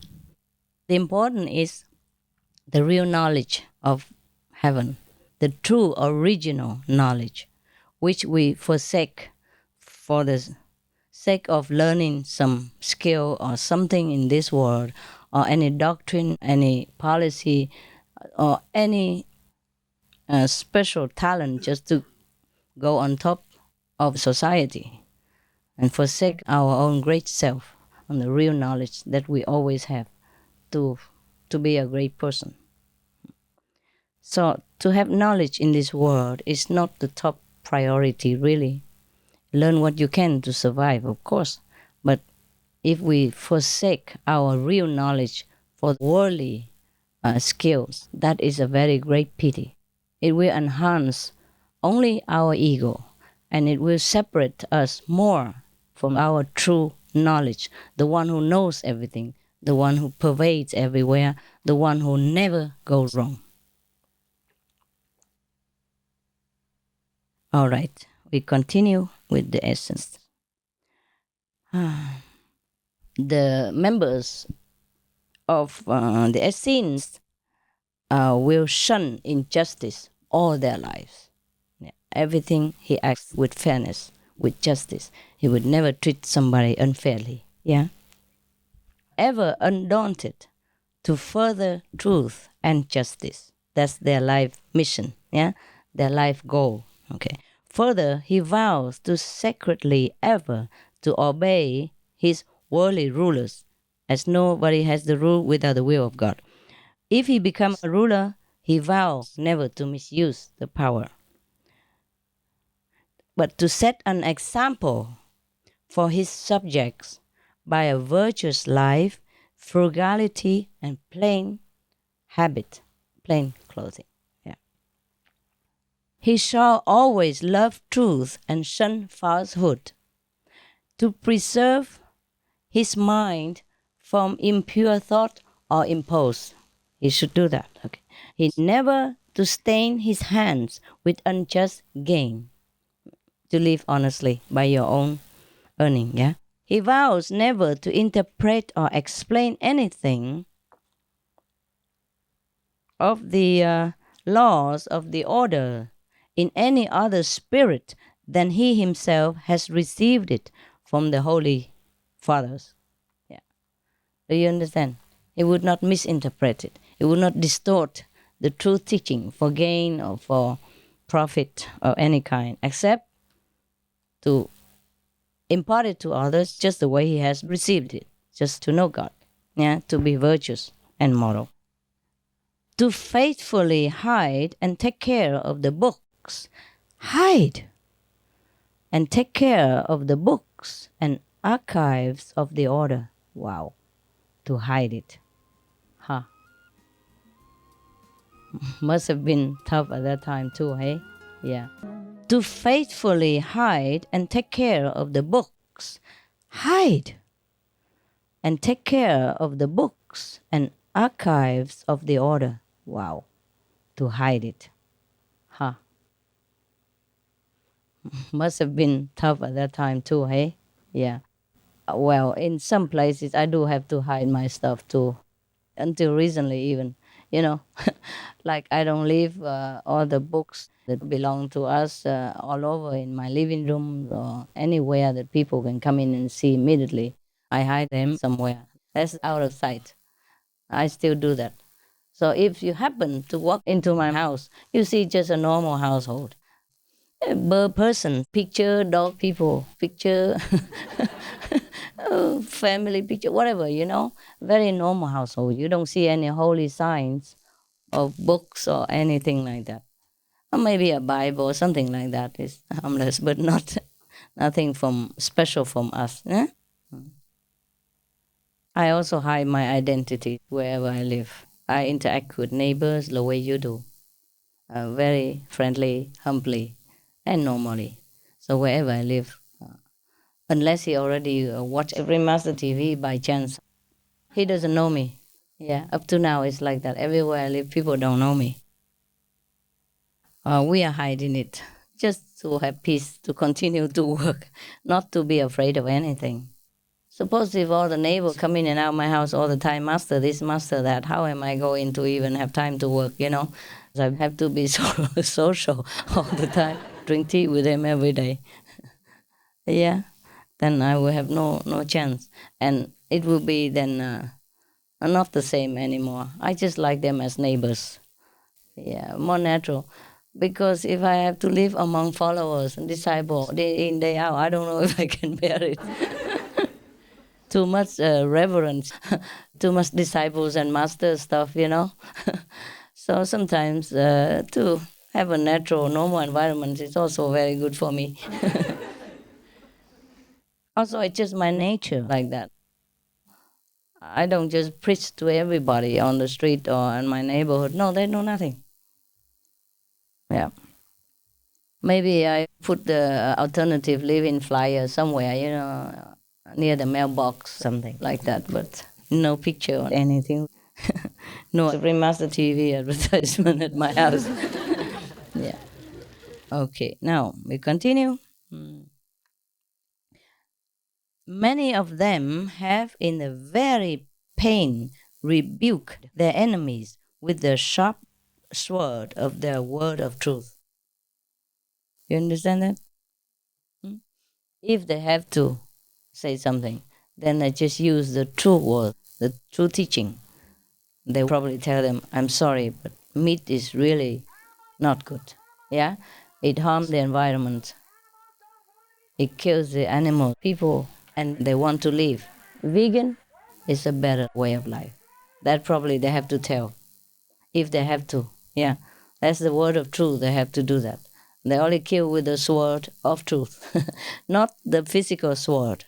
That's what it means. Yeah, they have then, to the great amazement of the bystanders, in a calm mind and joyful manner, given up the spirit in the firm belief and faith that their bodies shall decay, become dust, but that the souls are immortal and shall live eternally.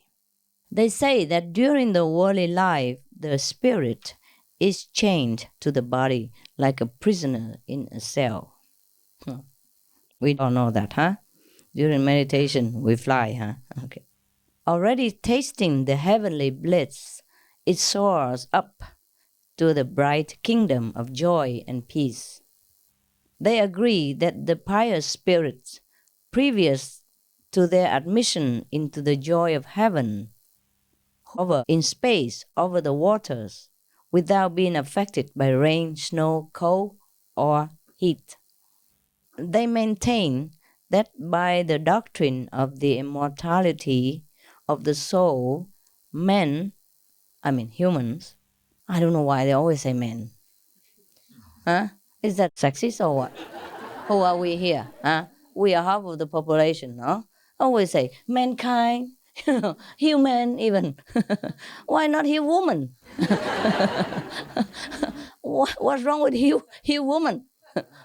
Huh? What's wrong with womankind? Why mankind? Where do all men come from if they are not woman? Huh? Anyway, we can eat both at least, nah? So maybe we have to say human and womankind. Yeah, in the human woman world. Yeah. Actually, in the world woman, we have both men and woman already, but they're allergic to using it, even from the beginning. From long time already. In the beginning, the woman was at the top. Women were the leaders. Yeah. But slowly, men use their strength to overpower them and make them clean pots and, you know, cook silky tofu instead. Yeah. It's also a nice job. Who cares? Yeah? As long as the man can provide something, we are happy to stay home, cook tofu. But sometimes the case is the woman also have to go get the tofu. I mean, to burn the bread and also have to cook the tofu. Yeah. While the men are watching something interesting, important, like, you know what, a soccer game. No, I'm just joking. Oh, men are good. Yeah. But I just don't know why they use only mankind and human. Never mind, we don't care. We also neither man nor woman anyway. We are not competing for that, yeah? So men okay, woman okay, whatever.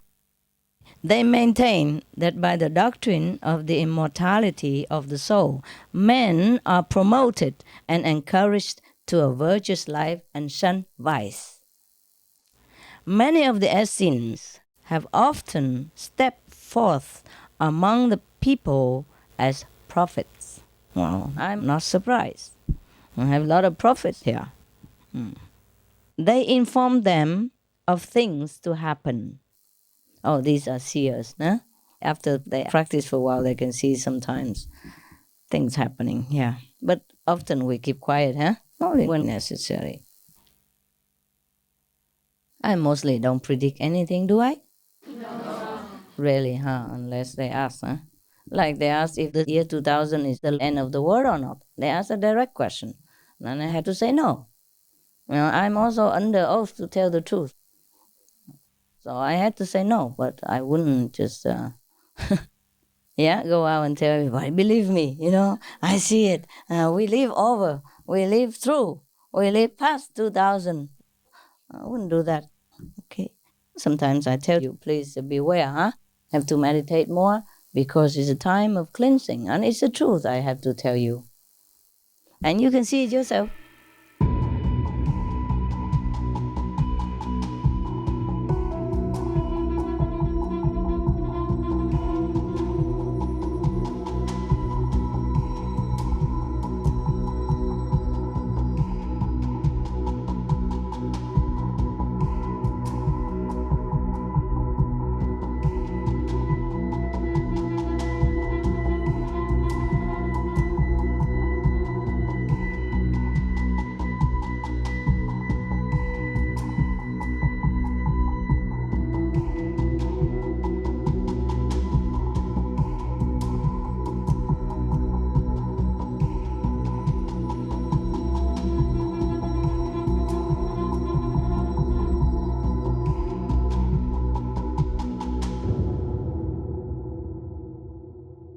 I didn't tell lie. The golden age is for golden people. Only. Sorry, it's not my law. It's the law of karma.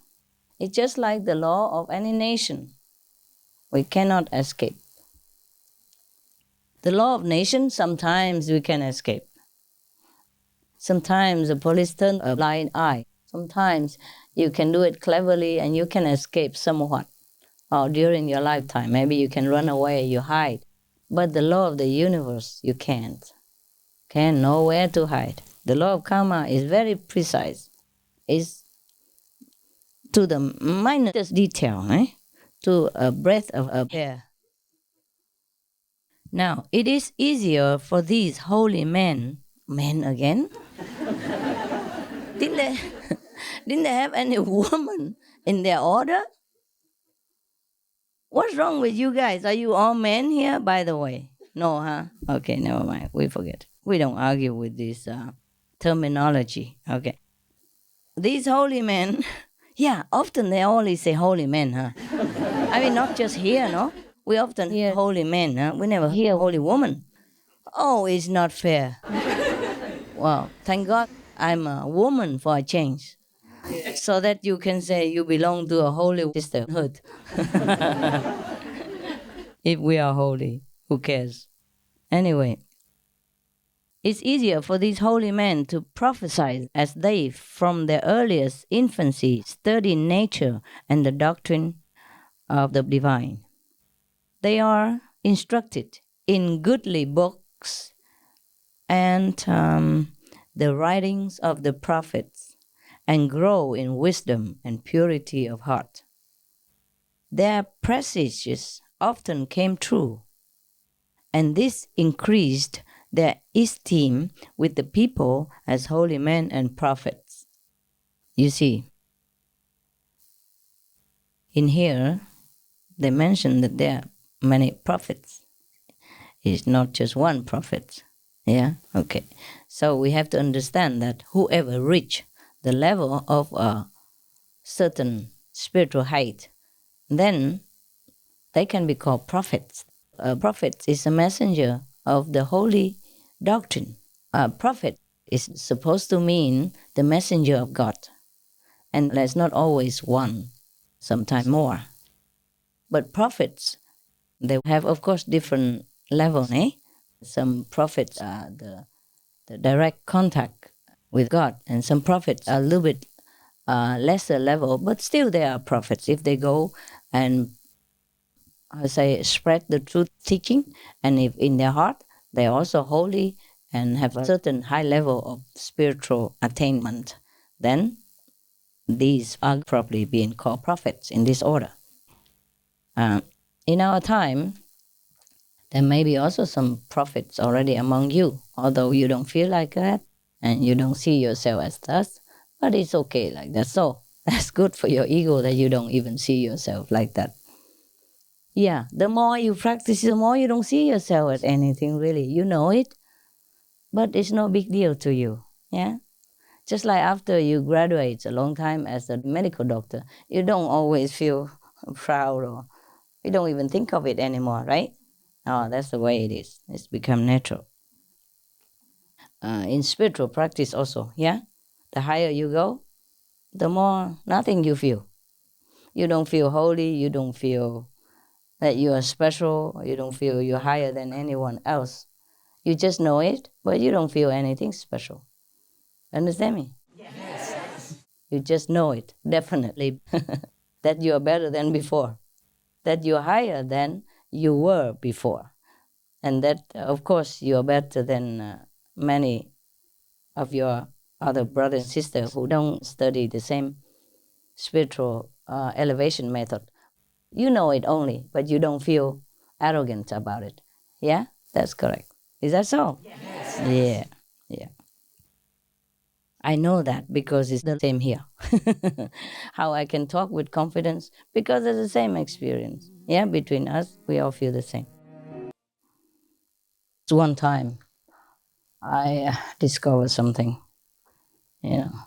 I mean, even I don't go from a high level. I was also beginning, a lower level. So I can understand all of you better. At one time, when I discovered something else, I thought, okay, that's it. That's the end of my mission. I don't know how to go out talk to people anymore. What do I say to them about who I am? I just felt suddenly it's impossible to go out to talk to people anymore. Do you understand me? Before I was still clouded, halfway, or 1/3 of it cloudy, yeah? But when it's all clear, you suddenly feel, okay, finished. What to do, It's not like shy or something, but it just hit you like, oh, you cannot talk about it. Do you understand what I'm saying or not? Yeah? I felt like I could not ever go out and talk to anybody anymore at that point, one point. But then it's also passed like everything else, and then I had to resume my work, But it's different to talk to you than to talk to the people outside, of course. So with you, I could talk a little bit more easily. But at that point, when I discovered the truth, of my own identity, I thought, that's it. This is the end. Not the sad way, but it just felt like that's it. I could never go out and tell people anything. Suppose they ask, who am I? What would I say? Do you understand me? Yes. What level I am, I could not say then. It just hits you like that. It's not like I'm prepared. Now I'm telling you in words. It seems more. It seems more like prepared or more understanding, more intellectual. But at that time, it just hit you like, boing. That's it. You're done. You could never go out and talk to anybody. It seems impossible. It seems like it's just not a thing that you would ever do. That's it. Because the truth just hits you. I don't know. It's how to say it. Okay, never mind. Try to understand. If not, it's fine. Once you know that point, you just cannot talk. Yeah? I don't know how to explain it, really. Any of you understand? Yes. Well, how do you understand it? Tell me, one by one. Tell me how you understood. Just one by one. Anybody? It's just a feeling, Master. Feeling what? It's just a feeling of one with the wonderful universe we live in. It's the same way we're one with every brother and sister. No, that was before that. Once you realized who you were, you realized nobody would understand if you talked about it. Something like that. Yes. It wasn't that clear, but it just felt like that's it, It feels like, okay, maybe you're shy or something. But it's not shy. It's just the feeling and the truth cannot be expressed. And it feels like I cannot do it. Just like going out and say, look at me, I'm beautiful.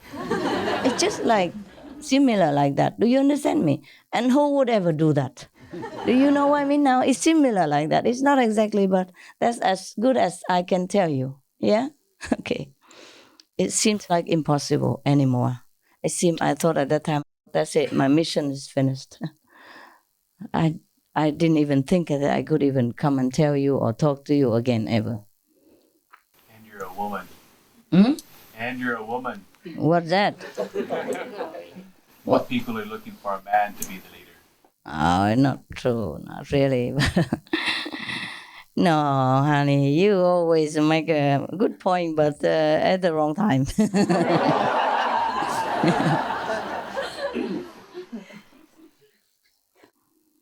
Yeah, it's not about woman, honey, it's not. Because I have been outside before as a woman, and a lot of people always come and listen, It's not like they don't, It's just that this time, I can't open my mouth anymore. At that point, yeah? Yeah. But now it's also already past like everything else. It's faded a little bit. So I have to forget it in order to continue my work. Okay? Yeah. Right. Yeah. That's just what it was. Yeah.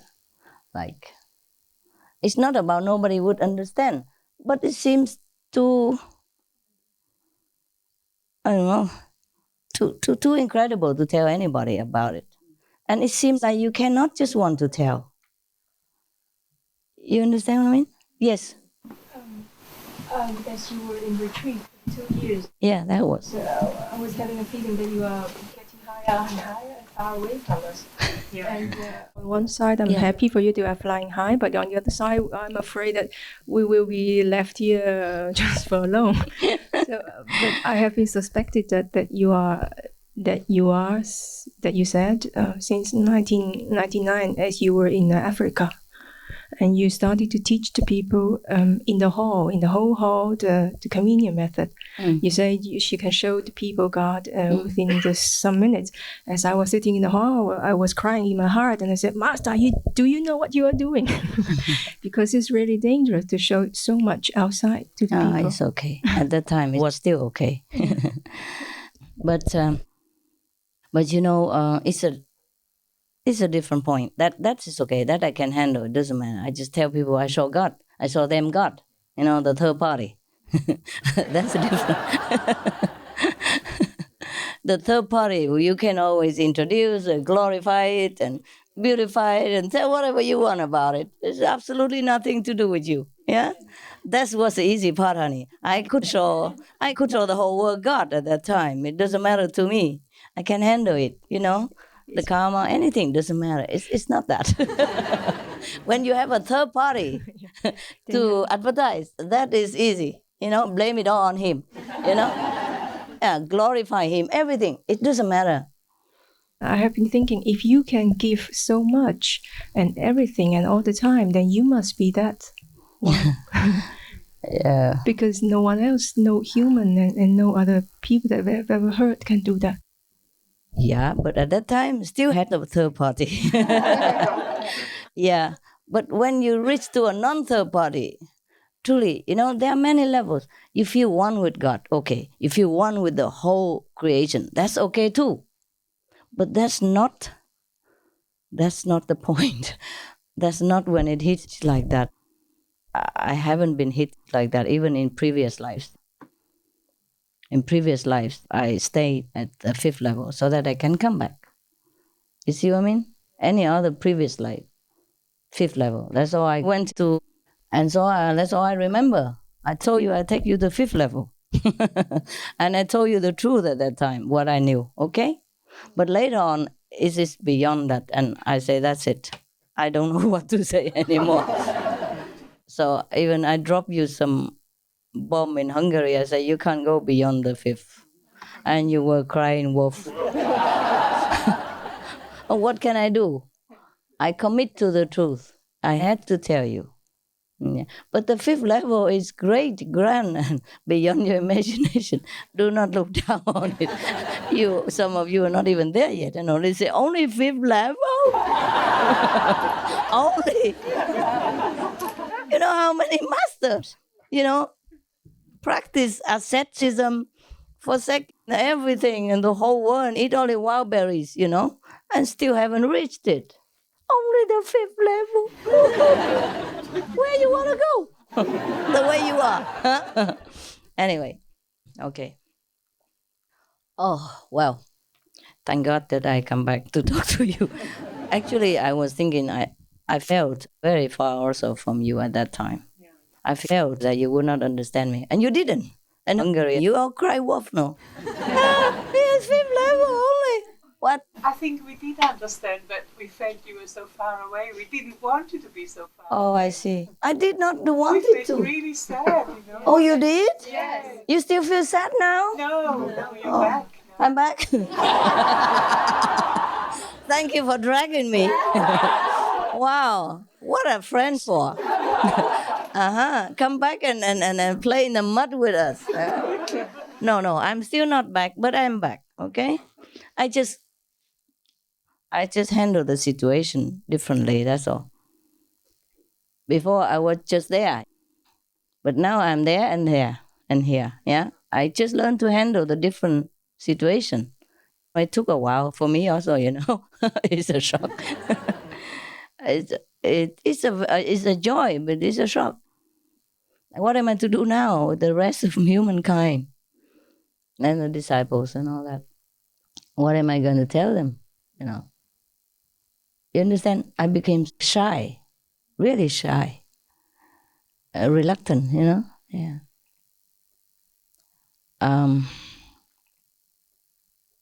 Yeah, fancy being shy. Huh? At that point, why? It's not exactly shy like shy or ashamed. It's just a kind of, I can't explain. Anybody can explain it? Self-awareness is different to sort of being shy. Oh, self-awareness. Yeah, but why I don't want to tell people or feel I cannot? Because it's so far out that it would like either drive them mad even, or it's a concept that humans cannot understand. Yeah, even my mind can understand. Yeah. You know, it's only, I feel really like a shyness, you know? Like a shyness, do you understand? Really shyness, yeah, also. If you can put it that word. But it's more than shyness, yeah? It's not just shyness, it's more than shyness, but then it's also like a shyness. Like if you go out and boast yourself, you know, if you would like to do that, you know, like, look, I'm the most beautiful girl in the world, something like that. Nobody could ever do that, honestly, yeah? Except in a joke, yeah? That's different. But it was very far. It was very far. It was too far. It was too far. It's not like I planned to go there. No, I didn't. Honestly, I thought I was at the 5th level with you. Oh, that's it, you know? Honestly, I didn't plan to go that far. I just wanted him to go deeper, you know, into the knowledge of things. And then it hit me. I said, I never forget that. But I did forget it. You know, forgot the intensity of it. But I don't forget it. Something like that, you don't forget. You don't forget your graduation day, no? Yeah, but it's more than that. Oh, God. I did not even believe I got there. You know? And after all these years, I was busy teaching you and everybody. I was running around in the 5th level. That was okay with me. Good enough. Yeah. My God, sometimes you're blindfolded, you know that? So believe me, if you think you're human and you're ignorant and all that, you are blindfolded also. One day it will hit you, okay? Maybe not the way it hit me, but it will hit you in the way that it hit me before that. You know what I mean? Yes. My God, sometimes you're blindfolded, you know that? So believe me, if you think you're human and you're ignorant and all that, you are blindfolded also. One day it will hit you, okay? Maybe not the way it hit me, but it will hit you in the way that it hit me before that. You know what I mean? Yeah. We started somewhere. We started riding the bicycle. We skin our knees and our elbows. But then suddenly you just ride it. And it goes smoothly from then on. You just balance it and it's done. Yeah. At that point, then you will know that you definitely are not human and not ignorant and not the way you think you are. At that time, your ego will drop dead. Sayonara. And then you will really know your real self, at least a great part of your real self. Okay? Well, why are we going so far ahead of our time? At that time, truly, I couldn't care less what I wear or not wear. You know what I mean? Everything just dropped. Everything's just gone. Yeah. And now I'm back here again wearing green, throwing some makeup on. Yeah. It's okay. Why not? It's just, at that point, I thought I'm done, you know. No one would ever know where I live anymore or what I am anymore. That's the feeling of it, that I'll be gone forever, gone into, you know, obscurity. Not necessarily to the spiritual world, but gone out of sight, you know. That is the only thing I could think of. Yeah. But how come I came back? I don't know also. Huh? We drag you. Yeah. But you did not succeed, actually. I mean, you dragged me physically back to you, but I haven't gone down at all. I might have gone down maybe 1 level or 2, back and forth, you know, but I haven't gone back completely like before, you know. I haven't gone back to the 5th, for example, yeah? No. But it's nice like that. Because I was thinking, I said, I have to go, you know. It was impossible at that time to think of coming back to see you talk nonsense. But then I can manage it. It's a miracle, really. Like a resurrection. Yeah. Okay, let's go back to this book. So you're even more lucky. You're lucky, huh? I don't know. Okay, just enjoy it. Yeah. Yeah, still I feel very far from you, but now and again I glimpse a little bit back, as before, with a telescope perhaps. Yeah, so that I can feel what you feel, Otherwise I will not feel anything, and it's not good for you, is it? Huh? Okay.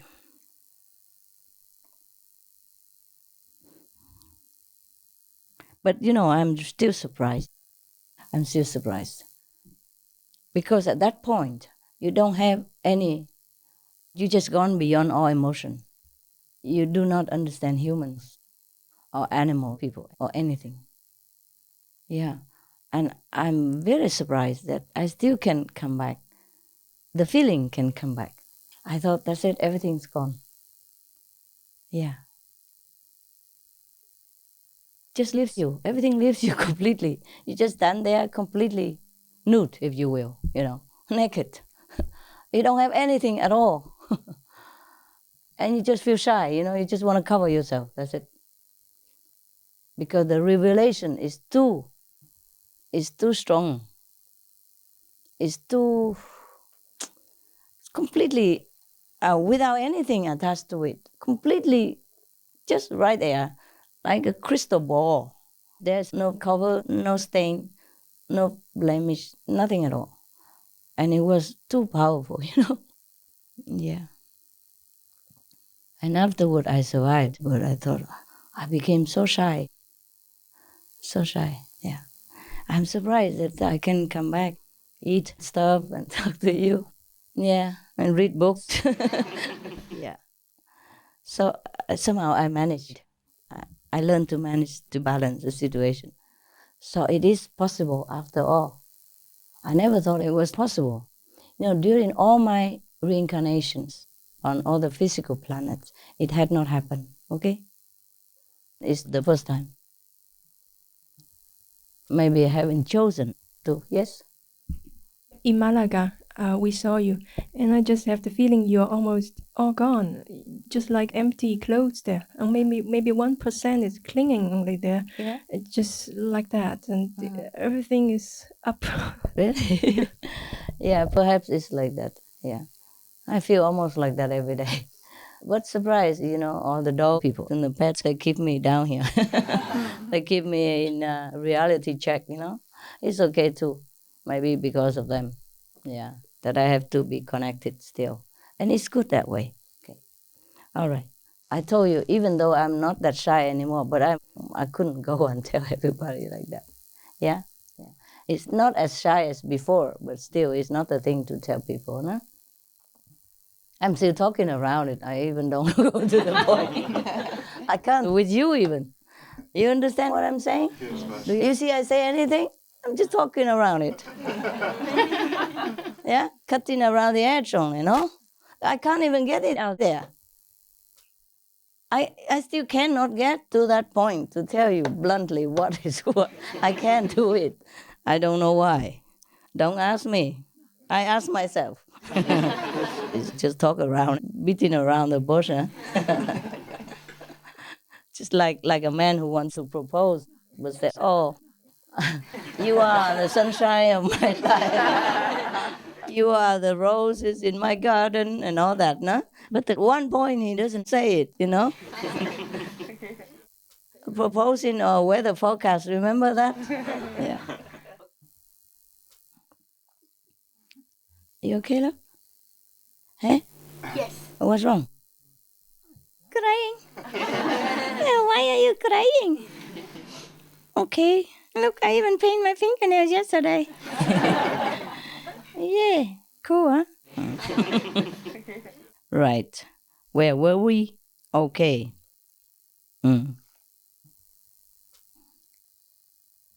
Okay. So that was about the prophets, yeah? who foretold some events, and then they'd always happen, so the people respected them because of that. But we don't do that also. We don't tell often such things, huh?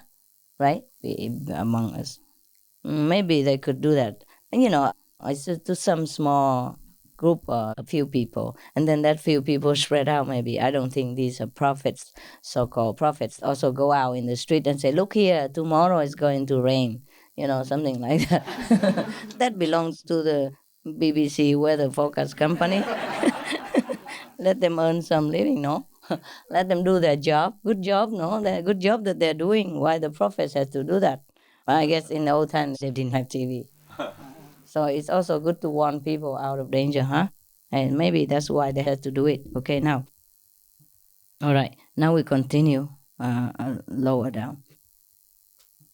The Essenes consider that everybody who does not marry hereby contracts the propagation and destination of womankind,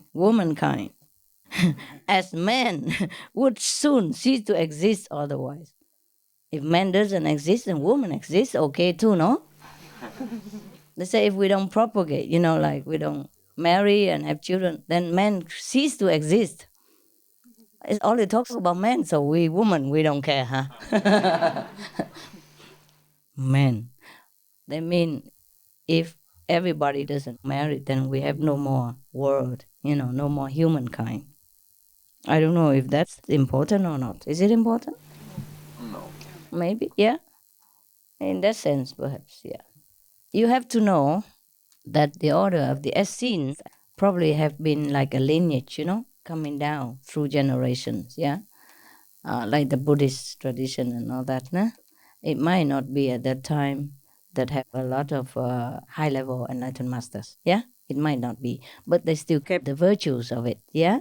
Just like the Buddhists, they keep the 5 precepts, yeah? It doesn't mean that they're very highly enlightened. Or the people who are vegetarian, yeah, because they belong to some vegetarian club or something, or lineage, or some teaching. But that doesn't necessarily mean that they have studied with a very enlightened master, eh? Or they might not have produced all that enlightened master. There might be some, but it doesn't always mean. So they might interpret something according to their understanding of their spiritual level at that time, yeah? Okay, so hence, perhaps that's why they say everybody who doesn't marry will not propagate for the population of the world, which is not good. That's what I mean. Okay, I don't mind. I told you I don't mind. You married, make children a lot. It doesn't matter to me. Just meditate, yeah. But ere they married, they put the one they had chosen as their wife on a term of trial for 3 years. Ooh. Uh-oh. Uh-oh. 3 years. After 3 years, he gets fed up, there he goes, choose somebody else. Oh, what a clever way. Because people say 3 year each, and 7 year each. So after 3 years, maybe you don't want to stay with that partner anymore. But why is that? This is the thing I don't agree, because it's all about men here. Men choose a wife and they try her for 3 years. Some people who did not get a very high enlightened level and still have a little sound of sexist here. We cut that part out. No, never mind, we just keep it. Doesn't matter. People have to understand, you have to understand. Yeah, the teachings sometimes have flaws. That's a problem.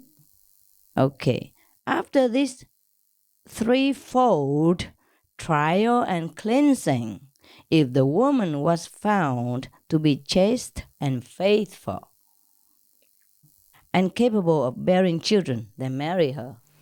Wow. Like a business. So I think we don't want to belong to this. This policy only we don't like, huh? They never had sexual intercourse with their wife in her pregnancy. Well, that's okay. Thereby to show they had not married from lust, but to fulfill the command of Jehovah. Be fruitful, increase, and fill the earth. Yeah. Okay. Well, we have to ask Jehovah about that.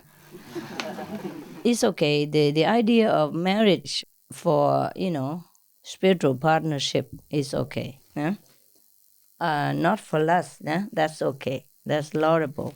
But to think of a woman as like bearing children object, that I don't agree with. Yeah?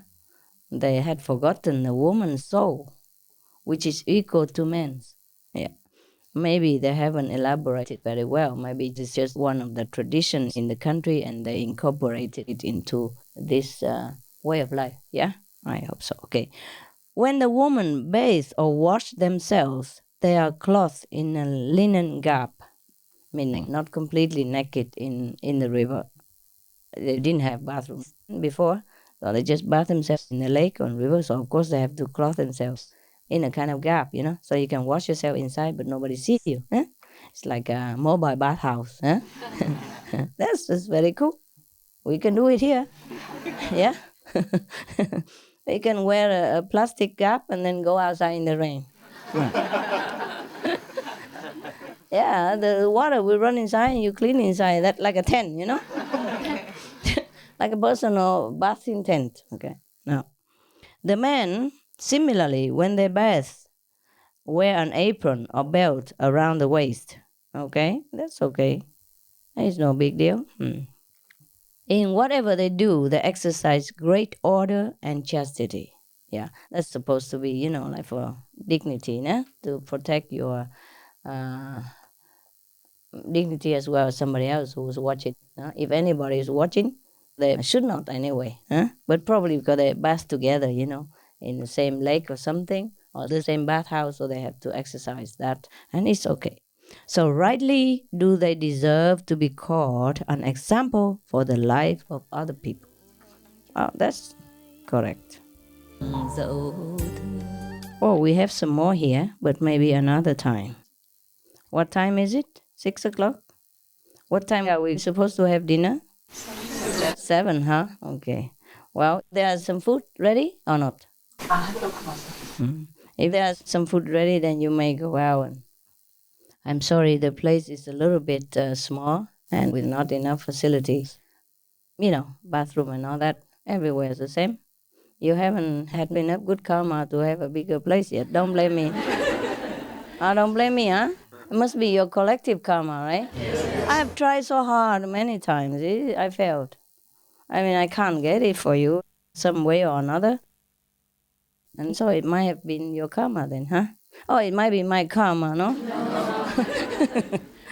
Because I can't buy a place to sit by myself. So I have a beautiful cave and all that. And I even had to leave because I have to go out and work for you, yeah? Yeah. Whatever happens is because I'm with you, because I have to work for you. That's why. The collective karma, yeah? I collect the karma. Oh, it was very good. Maybe I check out if something good, then maybe we... Oh, it's similar. Oh, it's similar. Okay. It's similar. Okay. That's good. Food is ready. Ready? Congratulations. What a lucky group. Okay. When we come back next time, it's like remastered TV news, When we return, we will talk about which country has the most NQ as a collective race. Okay? Wow. Is that interesting enough? Yeah. Cool. Stay tuned.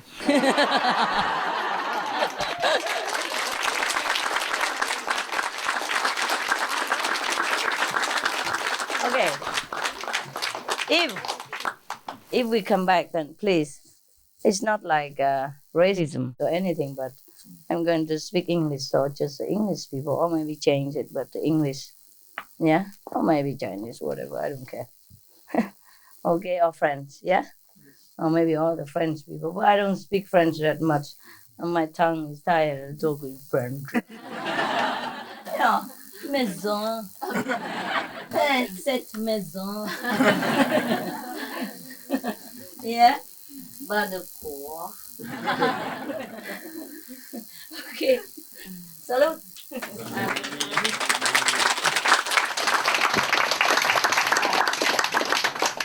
And I keep it here in case I need it.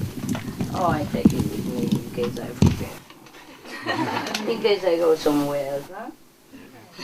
I mean, other place. Okay, ciao ciao. Good appetit. Bon appetit.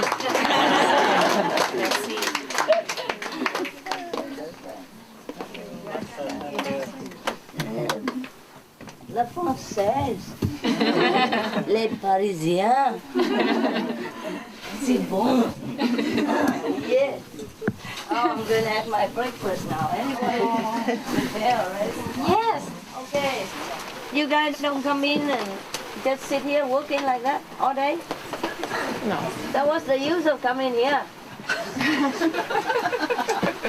Might as well work where you want, no? Is there any use?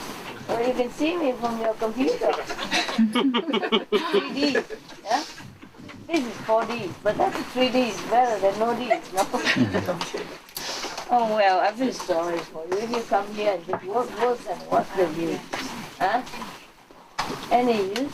If it's not urgent, you can come in and, listen and ha-ha for a while. Come back, Okay, then it's cool. I'm so sorry for you guys, but you earn a lot of merit, huh? Doing that, yeah. Okay.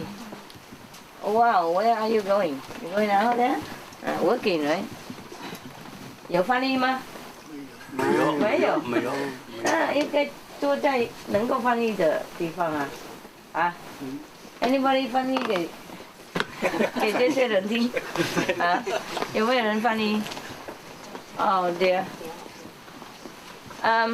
There are some more room in there, for the English people, I think.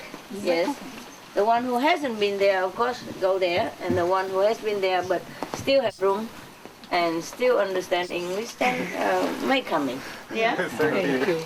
Fight for your freedom. Yeah. 那边看到食物就好了。对了。哎，那边这个以后慢慢来，在家里听那个哈。是，哎，对。对不起了。谢谢师傅，谢谢。重复听啊，总理没有好。对。Okay, I am so sorry. Yeah. Okay, if you can see any place, then you go. If not, you come back, yeah? Why her? Is she more beautiful? Yeah, some other be jealous, no? Okay, guys, if there's more space inside, you might come in, yeah? Thank you. Yeah, I mean, what for? I sit there by myself, no? And if it's possible, group the Chinese and Vietnamese together who doesn't understand, and somebody sacrifice to translate. Can you translate? Yeah, you don't have to be Hufa. Okay. Anybody else can be. Oh, by the way, just watch with your eyes, talk with your mouth, and listen with your ears.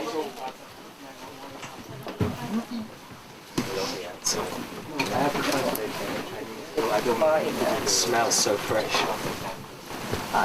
You have water in. Okay, yeah. Yeah, well, better than nothing, eh? Fresh, okay. Better than nothing, huh? Okay. Yeah, sit. Go. Go. Yeah.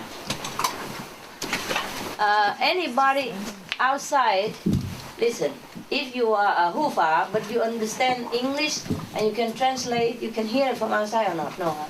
Cannot, huh? Can they hear me when you are outside? Can you hear me? Oh, then. Not here. Please. There's a TV they can see. Still can hear? On the TV and they can hear. Okay. They have TV? Yes. Okay. Then please group together like Vietnamese or Chinese outside and translate, okay? There are only two need, right? Vietnamese and Chinese, right? and French, and Poland, and, and Amsterdam, whatever. Okay. If anybody who understands English, sit next to the TV and please translate to your group. You do as much as you can. Okay, go. Go do something. Yeah, sit anywhere. And especially the French people, they have been sacrificing all these hours that they were sitting here, right? Where from? Australia. Australia? Are you allowed to be here? I'm from the German Center. A German center? Yeah. Okay, relation, huh? The German connection. Yeah, go. There. Oh, behind there, fine. Be careful, don't hit people with your ear. I forgot.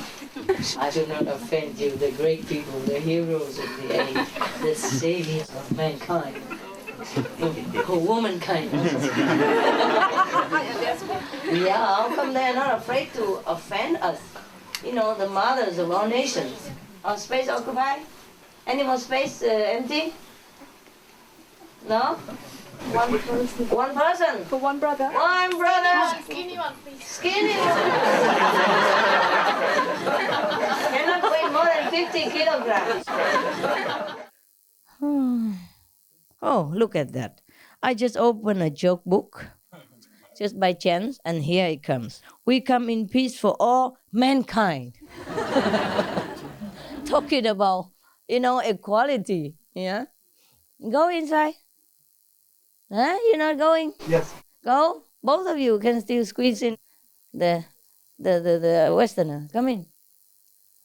Yeah, just make room. That's it. I don't care how. Yeah. There, the skinny guy goes in there. The skinny girl goes in there, and the fat guy is standing. Oh. Sit on your brother's shoulders. There's one room here even. Wow. Look at that. Mankind, huh? And how about womankind? They don't count us, do they? I just show them, hey? Yeah. That's why I go around teaching, hey? Teaching them, huh? Just show them we are cool, huh? Anyway, before we were reading about the Essenes, the tradition of dating a girl for 3 years, huh? Actually, they put it in a bad way. Actually, we do have that all the time, right? But it's not necessarily like the man picks the woman for 3 years and decides to marry her or not. It could be the other way around, yeah? It could be after 3 years he says, sayonara. I don't like your face, or whatever, or your personality. No, or when you go to the bathroom, you didn't flush or something like that. Oh, no, every little thing counts, Yeah, let her sit somewhere. She's already there. Go, honey, go. They will make room somehow. Here, there's a room here, sweetheart. Yeah, there is always some room. I sit here. Yeah. Yeah, sit anywhere. Just cross your legs, okay? You can only sit with your legs together. That's it. Thank you, love. Yeah. My God, we're advertising for that every day. Our commission, huh? Is it a good one or not? They put it in the fridge, Mom. I know, but is it good? Yeah. I mean, this kind? Yeah. I like it. You like it? Yes. I heard that all the time. Write to the company and say, commission? Yeah, okay, never mind. Even now I don't feed my dog people anything with milk or yogurt, something like that. Even my dog people, they're vegan, We have vegan yogurt, but from soy yogurt and soy milk. It tastes just the same. I don't really eat vegan yogurt myself. I don't like the 1 minute. They call it enzyme or whatever. Anything, I feel yeah. You won't kill him, no? No, huh? No, you swallow and then he comes in whole. Why am I so thirsty here? At home, I hardly drink. And only when I sit here. This is a bottle of water or what. Yeah, because when I'm in the room, I also don't feel like drinking. I told you yesterday that I would go back into my room and drink 10 bottles. I didn't. As soon as I got there, I didn't feel thirsty anymore. Just here. It's all our karma. Must be your sweating karma. You have enough food, enough drink? Yes. You feel okay? Yes. Good answer. You know already otherwise, huh? Yes. Yeah, I have a duck feeding system. Duck people, they only like bread, I think. They don't like anything else. The swan people, maybe like lettuce, spinach or some sprouts. But they don't really, mostly they like just lettuce, fresh, crunchy lettuce, they love it. I just happened to open it, actually. The customer is always right, it says. A man walks into a bank and says to the clerk, I want to open a bloody account. You total, utter moron. Oh, my God. I'm sorry, sir, says the clerk, taken aback. I'm sorry, sir.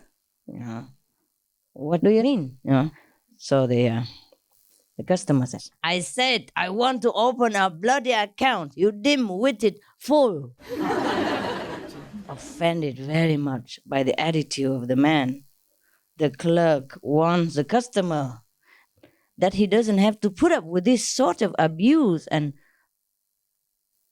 left, he just left the customer there. So returning with the manager, he explains the situation to the manager. Well, sir, it seems we have a problem, says the manager to the customer, yeah? You are right, says the man, the customer. A man again. I find money everywhere, except in my life. Lucky. Okay, you're right, says the man. I have won 50 million quid. And I want to open an account with you, sir. The manager says, I see, says the manager. I see. 50 million quid. And he looks at his clerk. So, is this idiot here? That's the problem then. The clerk is the problem. The customer is always right, especially when you have 50 million quid, eh? Okay, now I know it. Okay, something else? Anything here? Okay. I don't know, whatever, okay? I haven't read them, so I can't act it out for you. Too close. A guy goes into a girl's house and she shows him into the living room. She excuses herself to go to the kitchen to make some drinks. As he is standing there alone, he notices a vase on the mantelpiece. He picks it up, and as he's looking at it, she walks back in. So he asks her, what is this? Oh, my father's ashes are in there. She replies, turning red. He apologizes. And she continues, yeah, he's too lazy to go to get an ashtray. Not too bad, is it?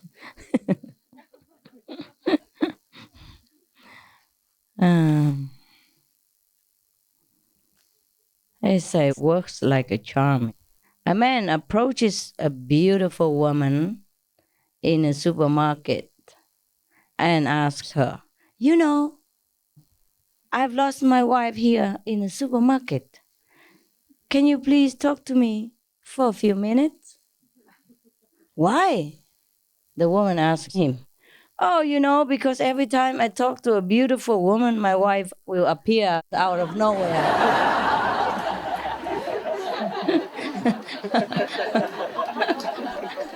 Otherwise, he couldn't find her.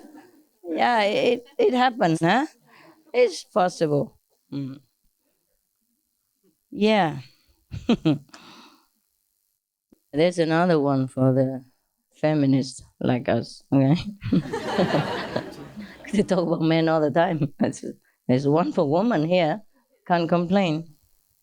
Scientists have recently suggested suggested that men should take a look at their beer consumption, considering the results of a recent analysis that revealed the presence of female hormones in beer. Oh, I told you not to drink alcohol in beer.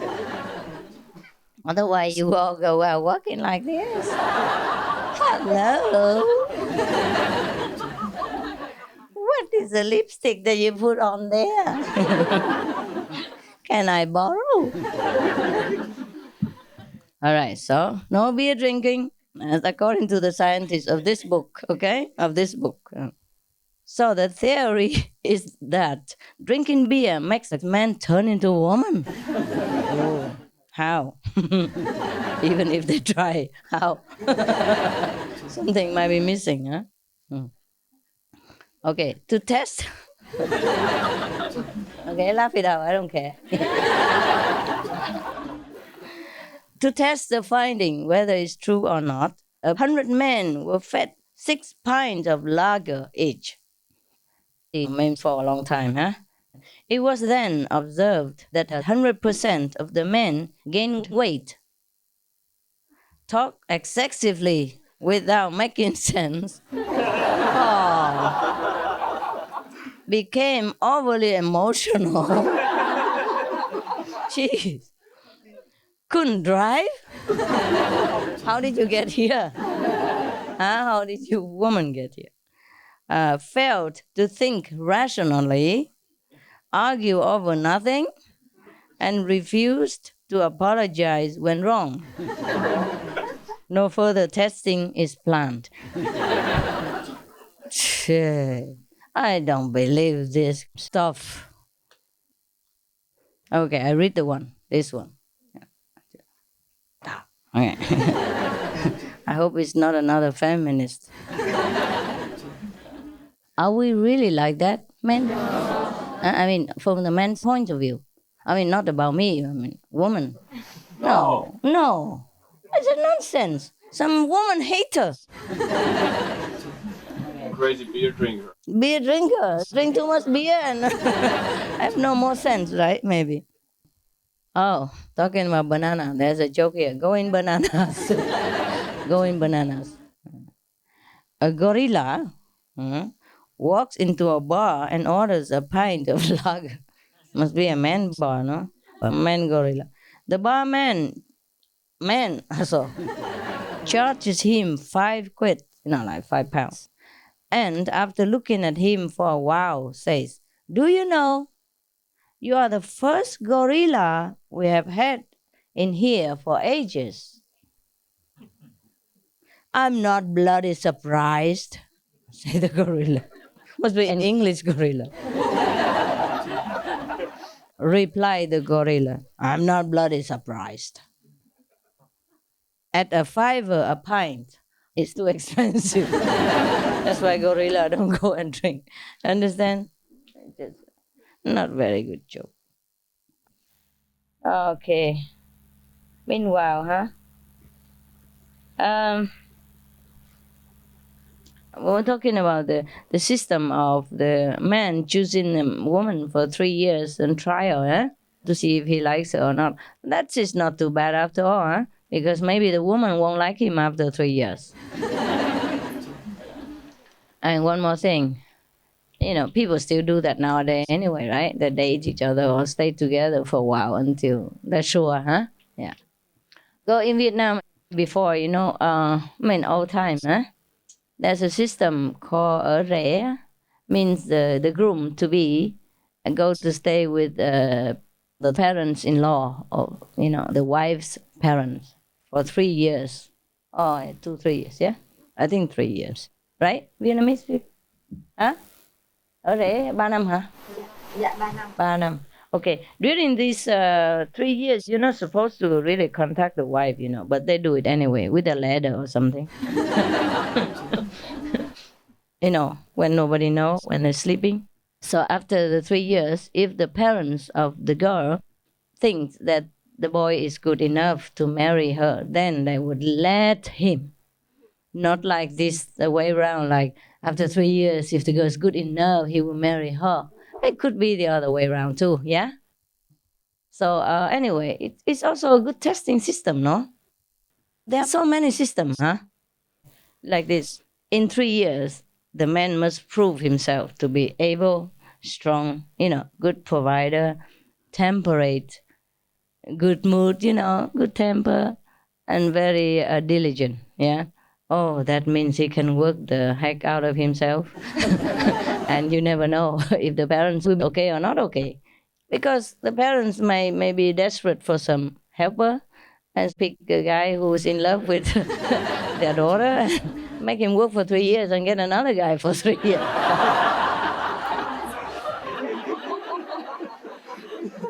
I don't think it happened that often, but it could be the other way around, as opposed to the system that we have just read by the Essenes, yeah? Okay. It's just something fun. It doesn't matter really. Because there are also other systems. They also work like the groom and the bride never know each other, never even see each other. Maybe peeping, maybe the girl peeping and looking at him when he comes, but the boy would never see his wife before marriage. So there are many systems, eh? And there are also some systems like, okay, oh God, whenever I'm on retreat, there's always something. Huh? Yeah, are you okay? How come only me? How come? No, I wouldn't say I'm blaming you. Just why me?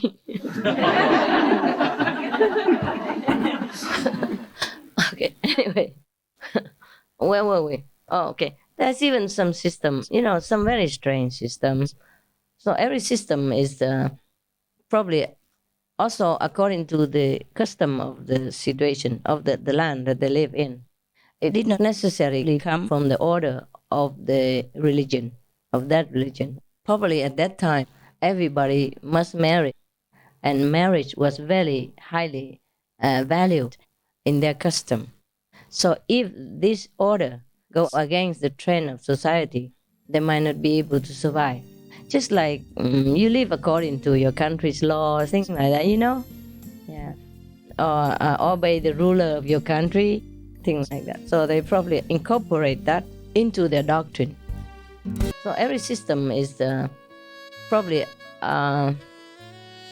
also according to the custom of the situation of the land that they live in. It did not necessarily come from the order of the religion, of that religion. Probably at that time, everybody must marry, and marriage was very highly valued in their custom. So if this order go against the trend of society, they might not be able to survive. Yeah, just like you live according to your country's laws, things like that. Yeah, or obey the ruler of your country, things like that. So they probably incorporate that into their doctrine. Otherwise, even if we're not reincarnated in this world, we can reincarnate in any other world anyway. Yeah, because we also got, we have got essence, so we can find a way, There are countless of universes, countless of planets in the universe, so it's not desperate that we have to be reincarnated into this area anyway. So I don't think they would make that such an importance, into their life. Besides, if you be born a human, but then you don't have an enlightened master and you live such a miserable life, lack of everything, then what's the use anyway? Or born into human life and don't love each other and don't have peace with each other, make trouble for each other, war and all that, then what's the use anyway? Huh? So I don't think any real original religious order would emphasize that everybody must get married. But they do emphasize like, okay, you have to take a temperate measure about your sensual life, yeah? Okay, the purpose is maybe just to propagate, like to have children, or maybe to, I don't know why, probably to practice the method that they are teaching, to be good, to have more spiritual practitioners in the world, then that makes sense, But if just born to just make a human for nothing, then I don't think It makes much difference, is there? But I don't ever emphasize you to make more children or less children. That is your business, huh? Okay? But just as every spiritual doctrine would emphasize that you be like moderate in everything, yeah? Even in eating, drinking, or socializing, moderate. So also in marriage life, we have to be like moderate. Yeah, that's it. Huh? Okay? Yeah. Because we're not using each other for like just pleasure objects, you know what I mean? It has to be love and it has to be a purpose also. Yeah? Okay, to bring children into the world, to give other souls a chance to practice the Guanyin method, something like that. It's just whatever noble intention, it makes you noble, that's it. It's not like it's something forbidden or anything. So like we eating, we enjoy it, but also because we would like to prolong this vehicle in order to practice the Guanyin method. Yeah? If just eating for the sake of gluttony, then it doesn't make a human out of us, does it? No. So the reason all the masters emphasize moderation in everything concerning the physical activities, including sexual, appetite, drinking, anything at all, is all about moderation. Yeah, everything in moderation is good for you anyway. There should never be any overdoing or overindulgence. So in that case, most of the religious orders say the same thing. And that would make sense, huh? That would make sense about that. Otherwise, there's nothing really forbidden, no? Okay? Even if you forbid people, they do it anyway. All right, so where were we? Why do we talk about that? You want to hear some more jokes or maybe another time? We're just jesting some jokes into the spiritual practice. Today we are very chaotic. Huh? Yeah, not serious Buddhas at all. God, where are we going with this kind of jokes? I really love jokes, so I can't resist. But I have promised you to say something else, right? Yes. Well, it's a very short subject anyway. Short news. Yeah. Flying news. Flying and out quick. Yeah. It's not really that important to you. It's just sometimes some of you ask some questions, yeah? And I noted it. So I check it out for you, and now I answer you. Yeah, it might not be you who sit here. It might be you who sit in China somewhere, huh? Or in Japan somewhere. So here's the answer. Whoever asked the question. Okay, according to my research, yeah, which has no proof, no evidence, no scientific approval, nothing. Okay, so you take it or you don't take it. Very simple. No cost, is free. So the research outcome is like this. You see, as I talked to you about the NQ before, huh? It's just like IQ. You can also practice and enlarge it. Yeah, a human quality normally is given to you. NQ, like noble quality, was also given to you before you were born. Yeah, according to what you had from last life, this is left over. That's what you get. Not like heaven has a different favor for Mr. Smith or Mrs. Müller from Hamburg. It's different. It's not like that. Okay, so suppose some people have only like 3% NQ from last life. Why? Because he had been just a very ordinary and a simple man. He didn't do anything good, or he didn't feel anything for anybody. He didn't feel love or compassion for anyone. Perhaps because he wasn't required to do so. Perhaps because he wasn't acquainted with a group of compassionate people, and thus he wasn't motivated or taught or trained himself by those people, by associating with them, so that his NQ didn't go any further than that. Or he was not exposed to any situation which evoked his compassion. Suppose you have compassion in your heart, but you have never seen any situation that you need to show your compassion about. Yeah? It doesn't touch you because you don't see anything that is suffering. So how you have compassion? You see what I mean? Therefore, even God, Buddha, the Son of God, have to come down here in order to see. In heaven, there's no requirement for anything like that. Everything is blissful and happy and peaceful. So if you want to develop compassion, only in this world, in the physical world, yeah? Or in hell, perhaps. If you can survive in there, yeah. Or if you can, just like a lawyer goes into prison, without being affected by it. Okay, anyhow.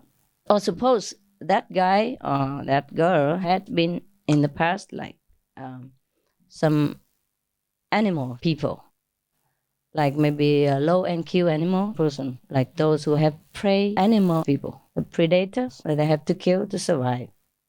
Those are lower NQ than other animal people.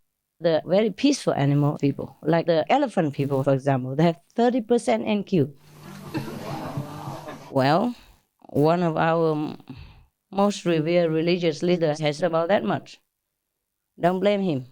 He has no chance to see any suffering things. Maybe he's just been studying in a catechism school, study the Bible, read the words of God all the time, and he just does service in his church, which is just wedding or burial. So he has no chance to be exposed to the real situation. He probably sees it on TV. If he watches TV, maybe he doesn't even watch TV. Go, maybe you practice, you don't want to watch TV, yeah? Or he reads the newspaper and so people died, but it's not him who died. It's not him who has pain. So he doesn't understand it. So he doesn't develop his NQ that much, yeah? So to develop NQ, you just take what you have, the capital gain, the capital that you had before you were born. It will be with you at the time of birth, and it will continue to be with you unless you use it to maximize, to multiply it, okay? Or it won't grow any further than 3% or 4% or whatever percent that you had on the day you're born. I told you already, the majority of people have only 3, 4, 5% of NQ. Why?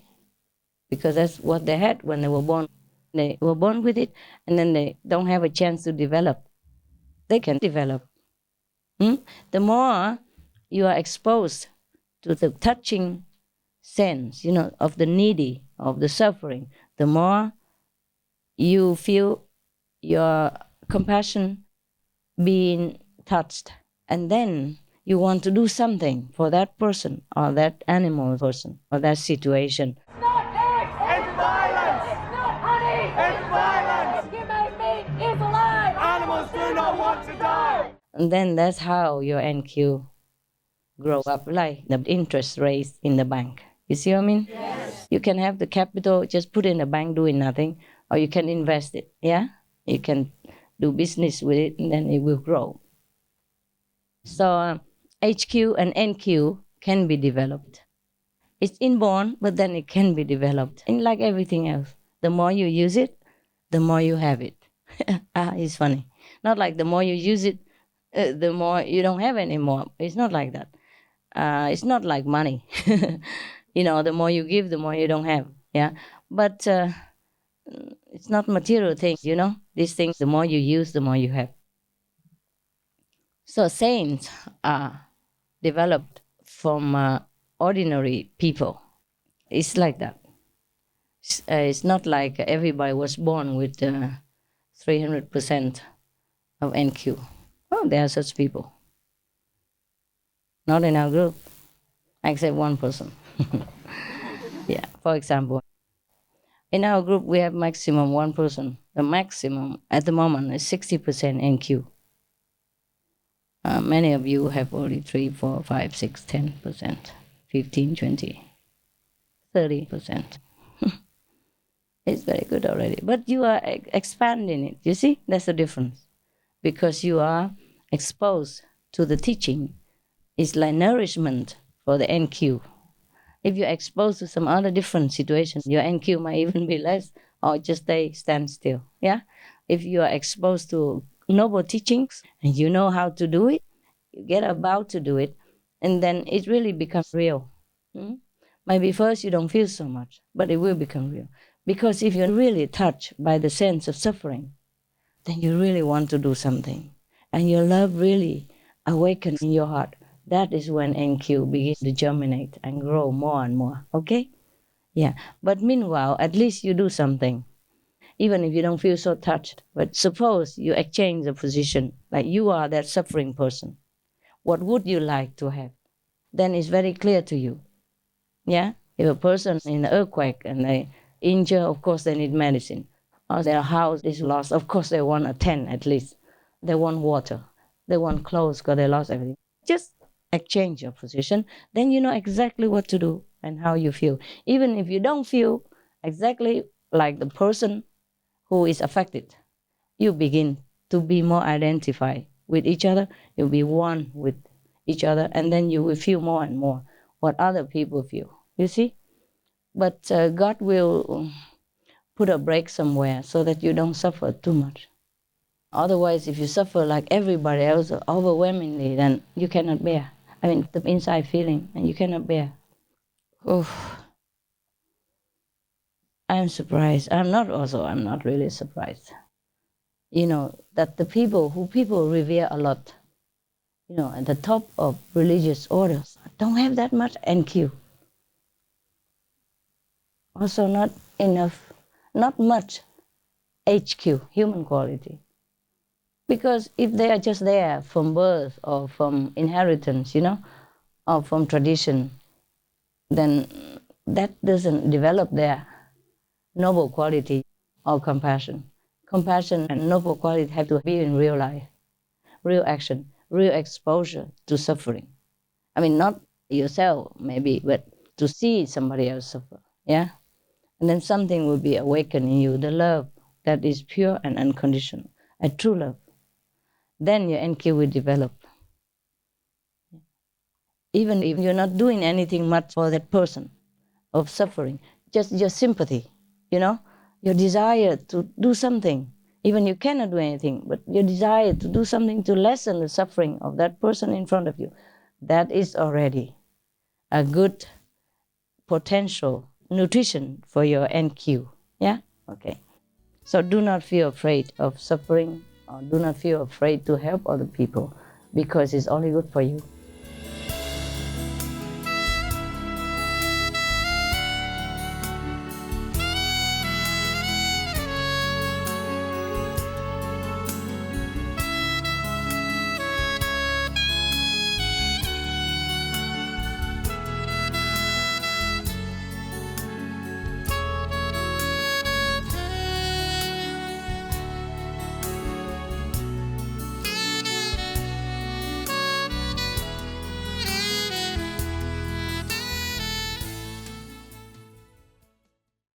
Vegetarianism can, firstly, reduce global warming and, secondly, reduce zoonotic diseases.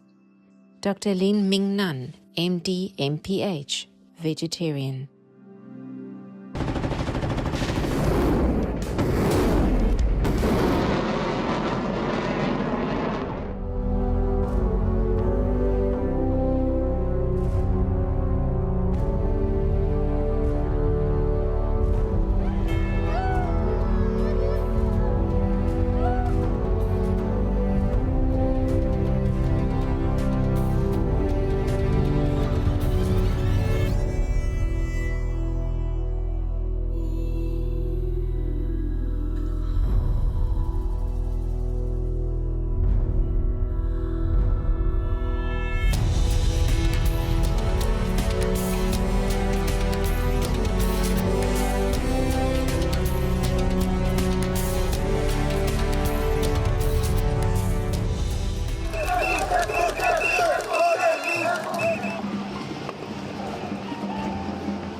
Hate war, not our own fellow humans.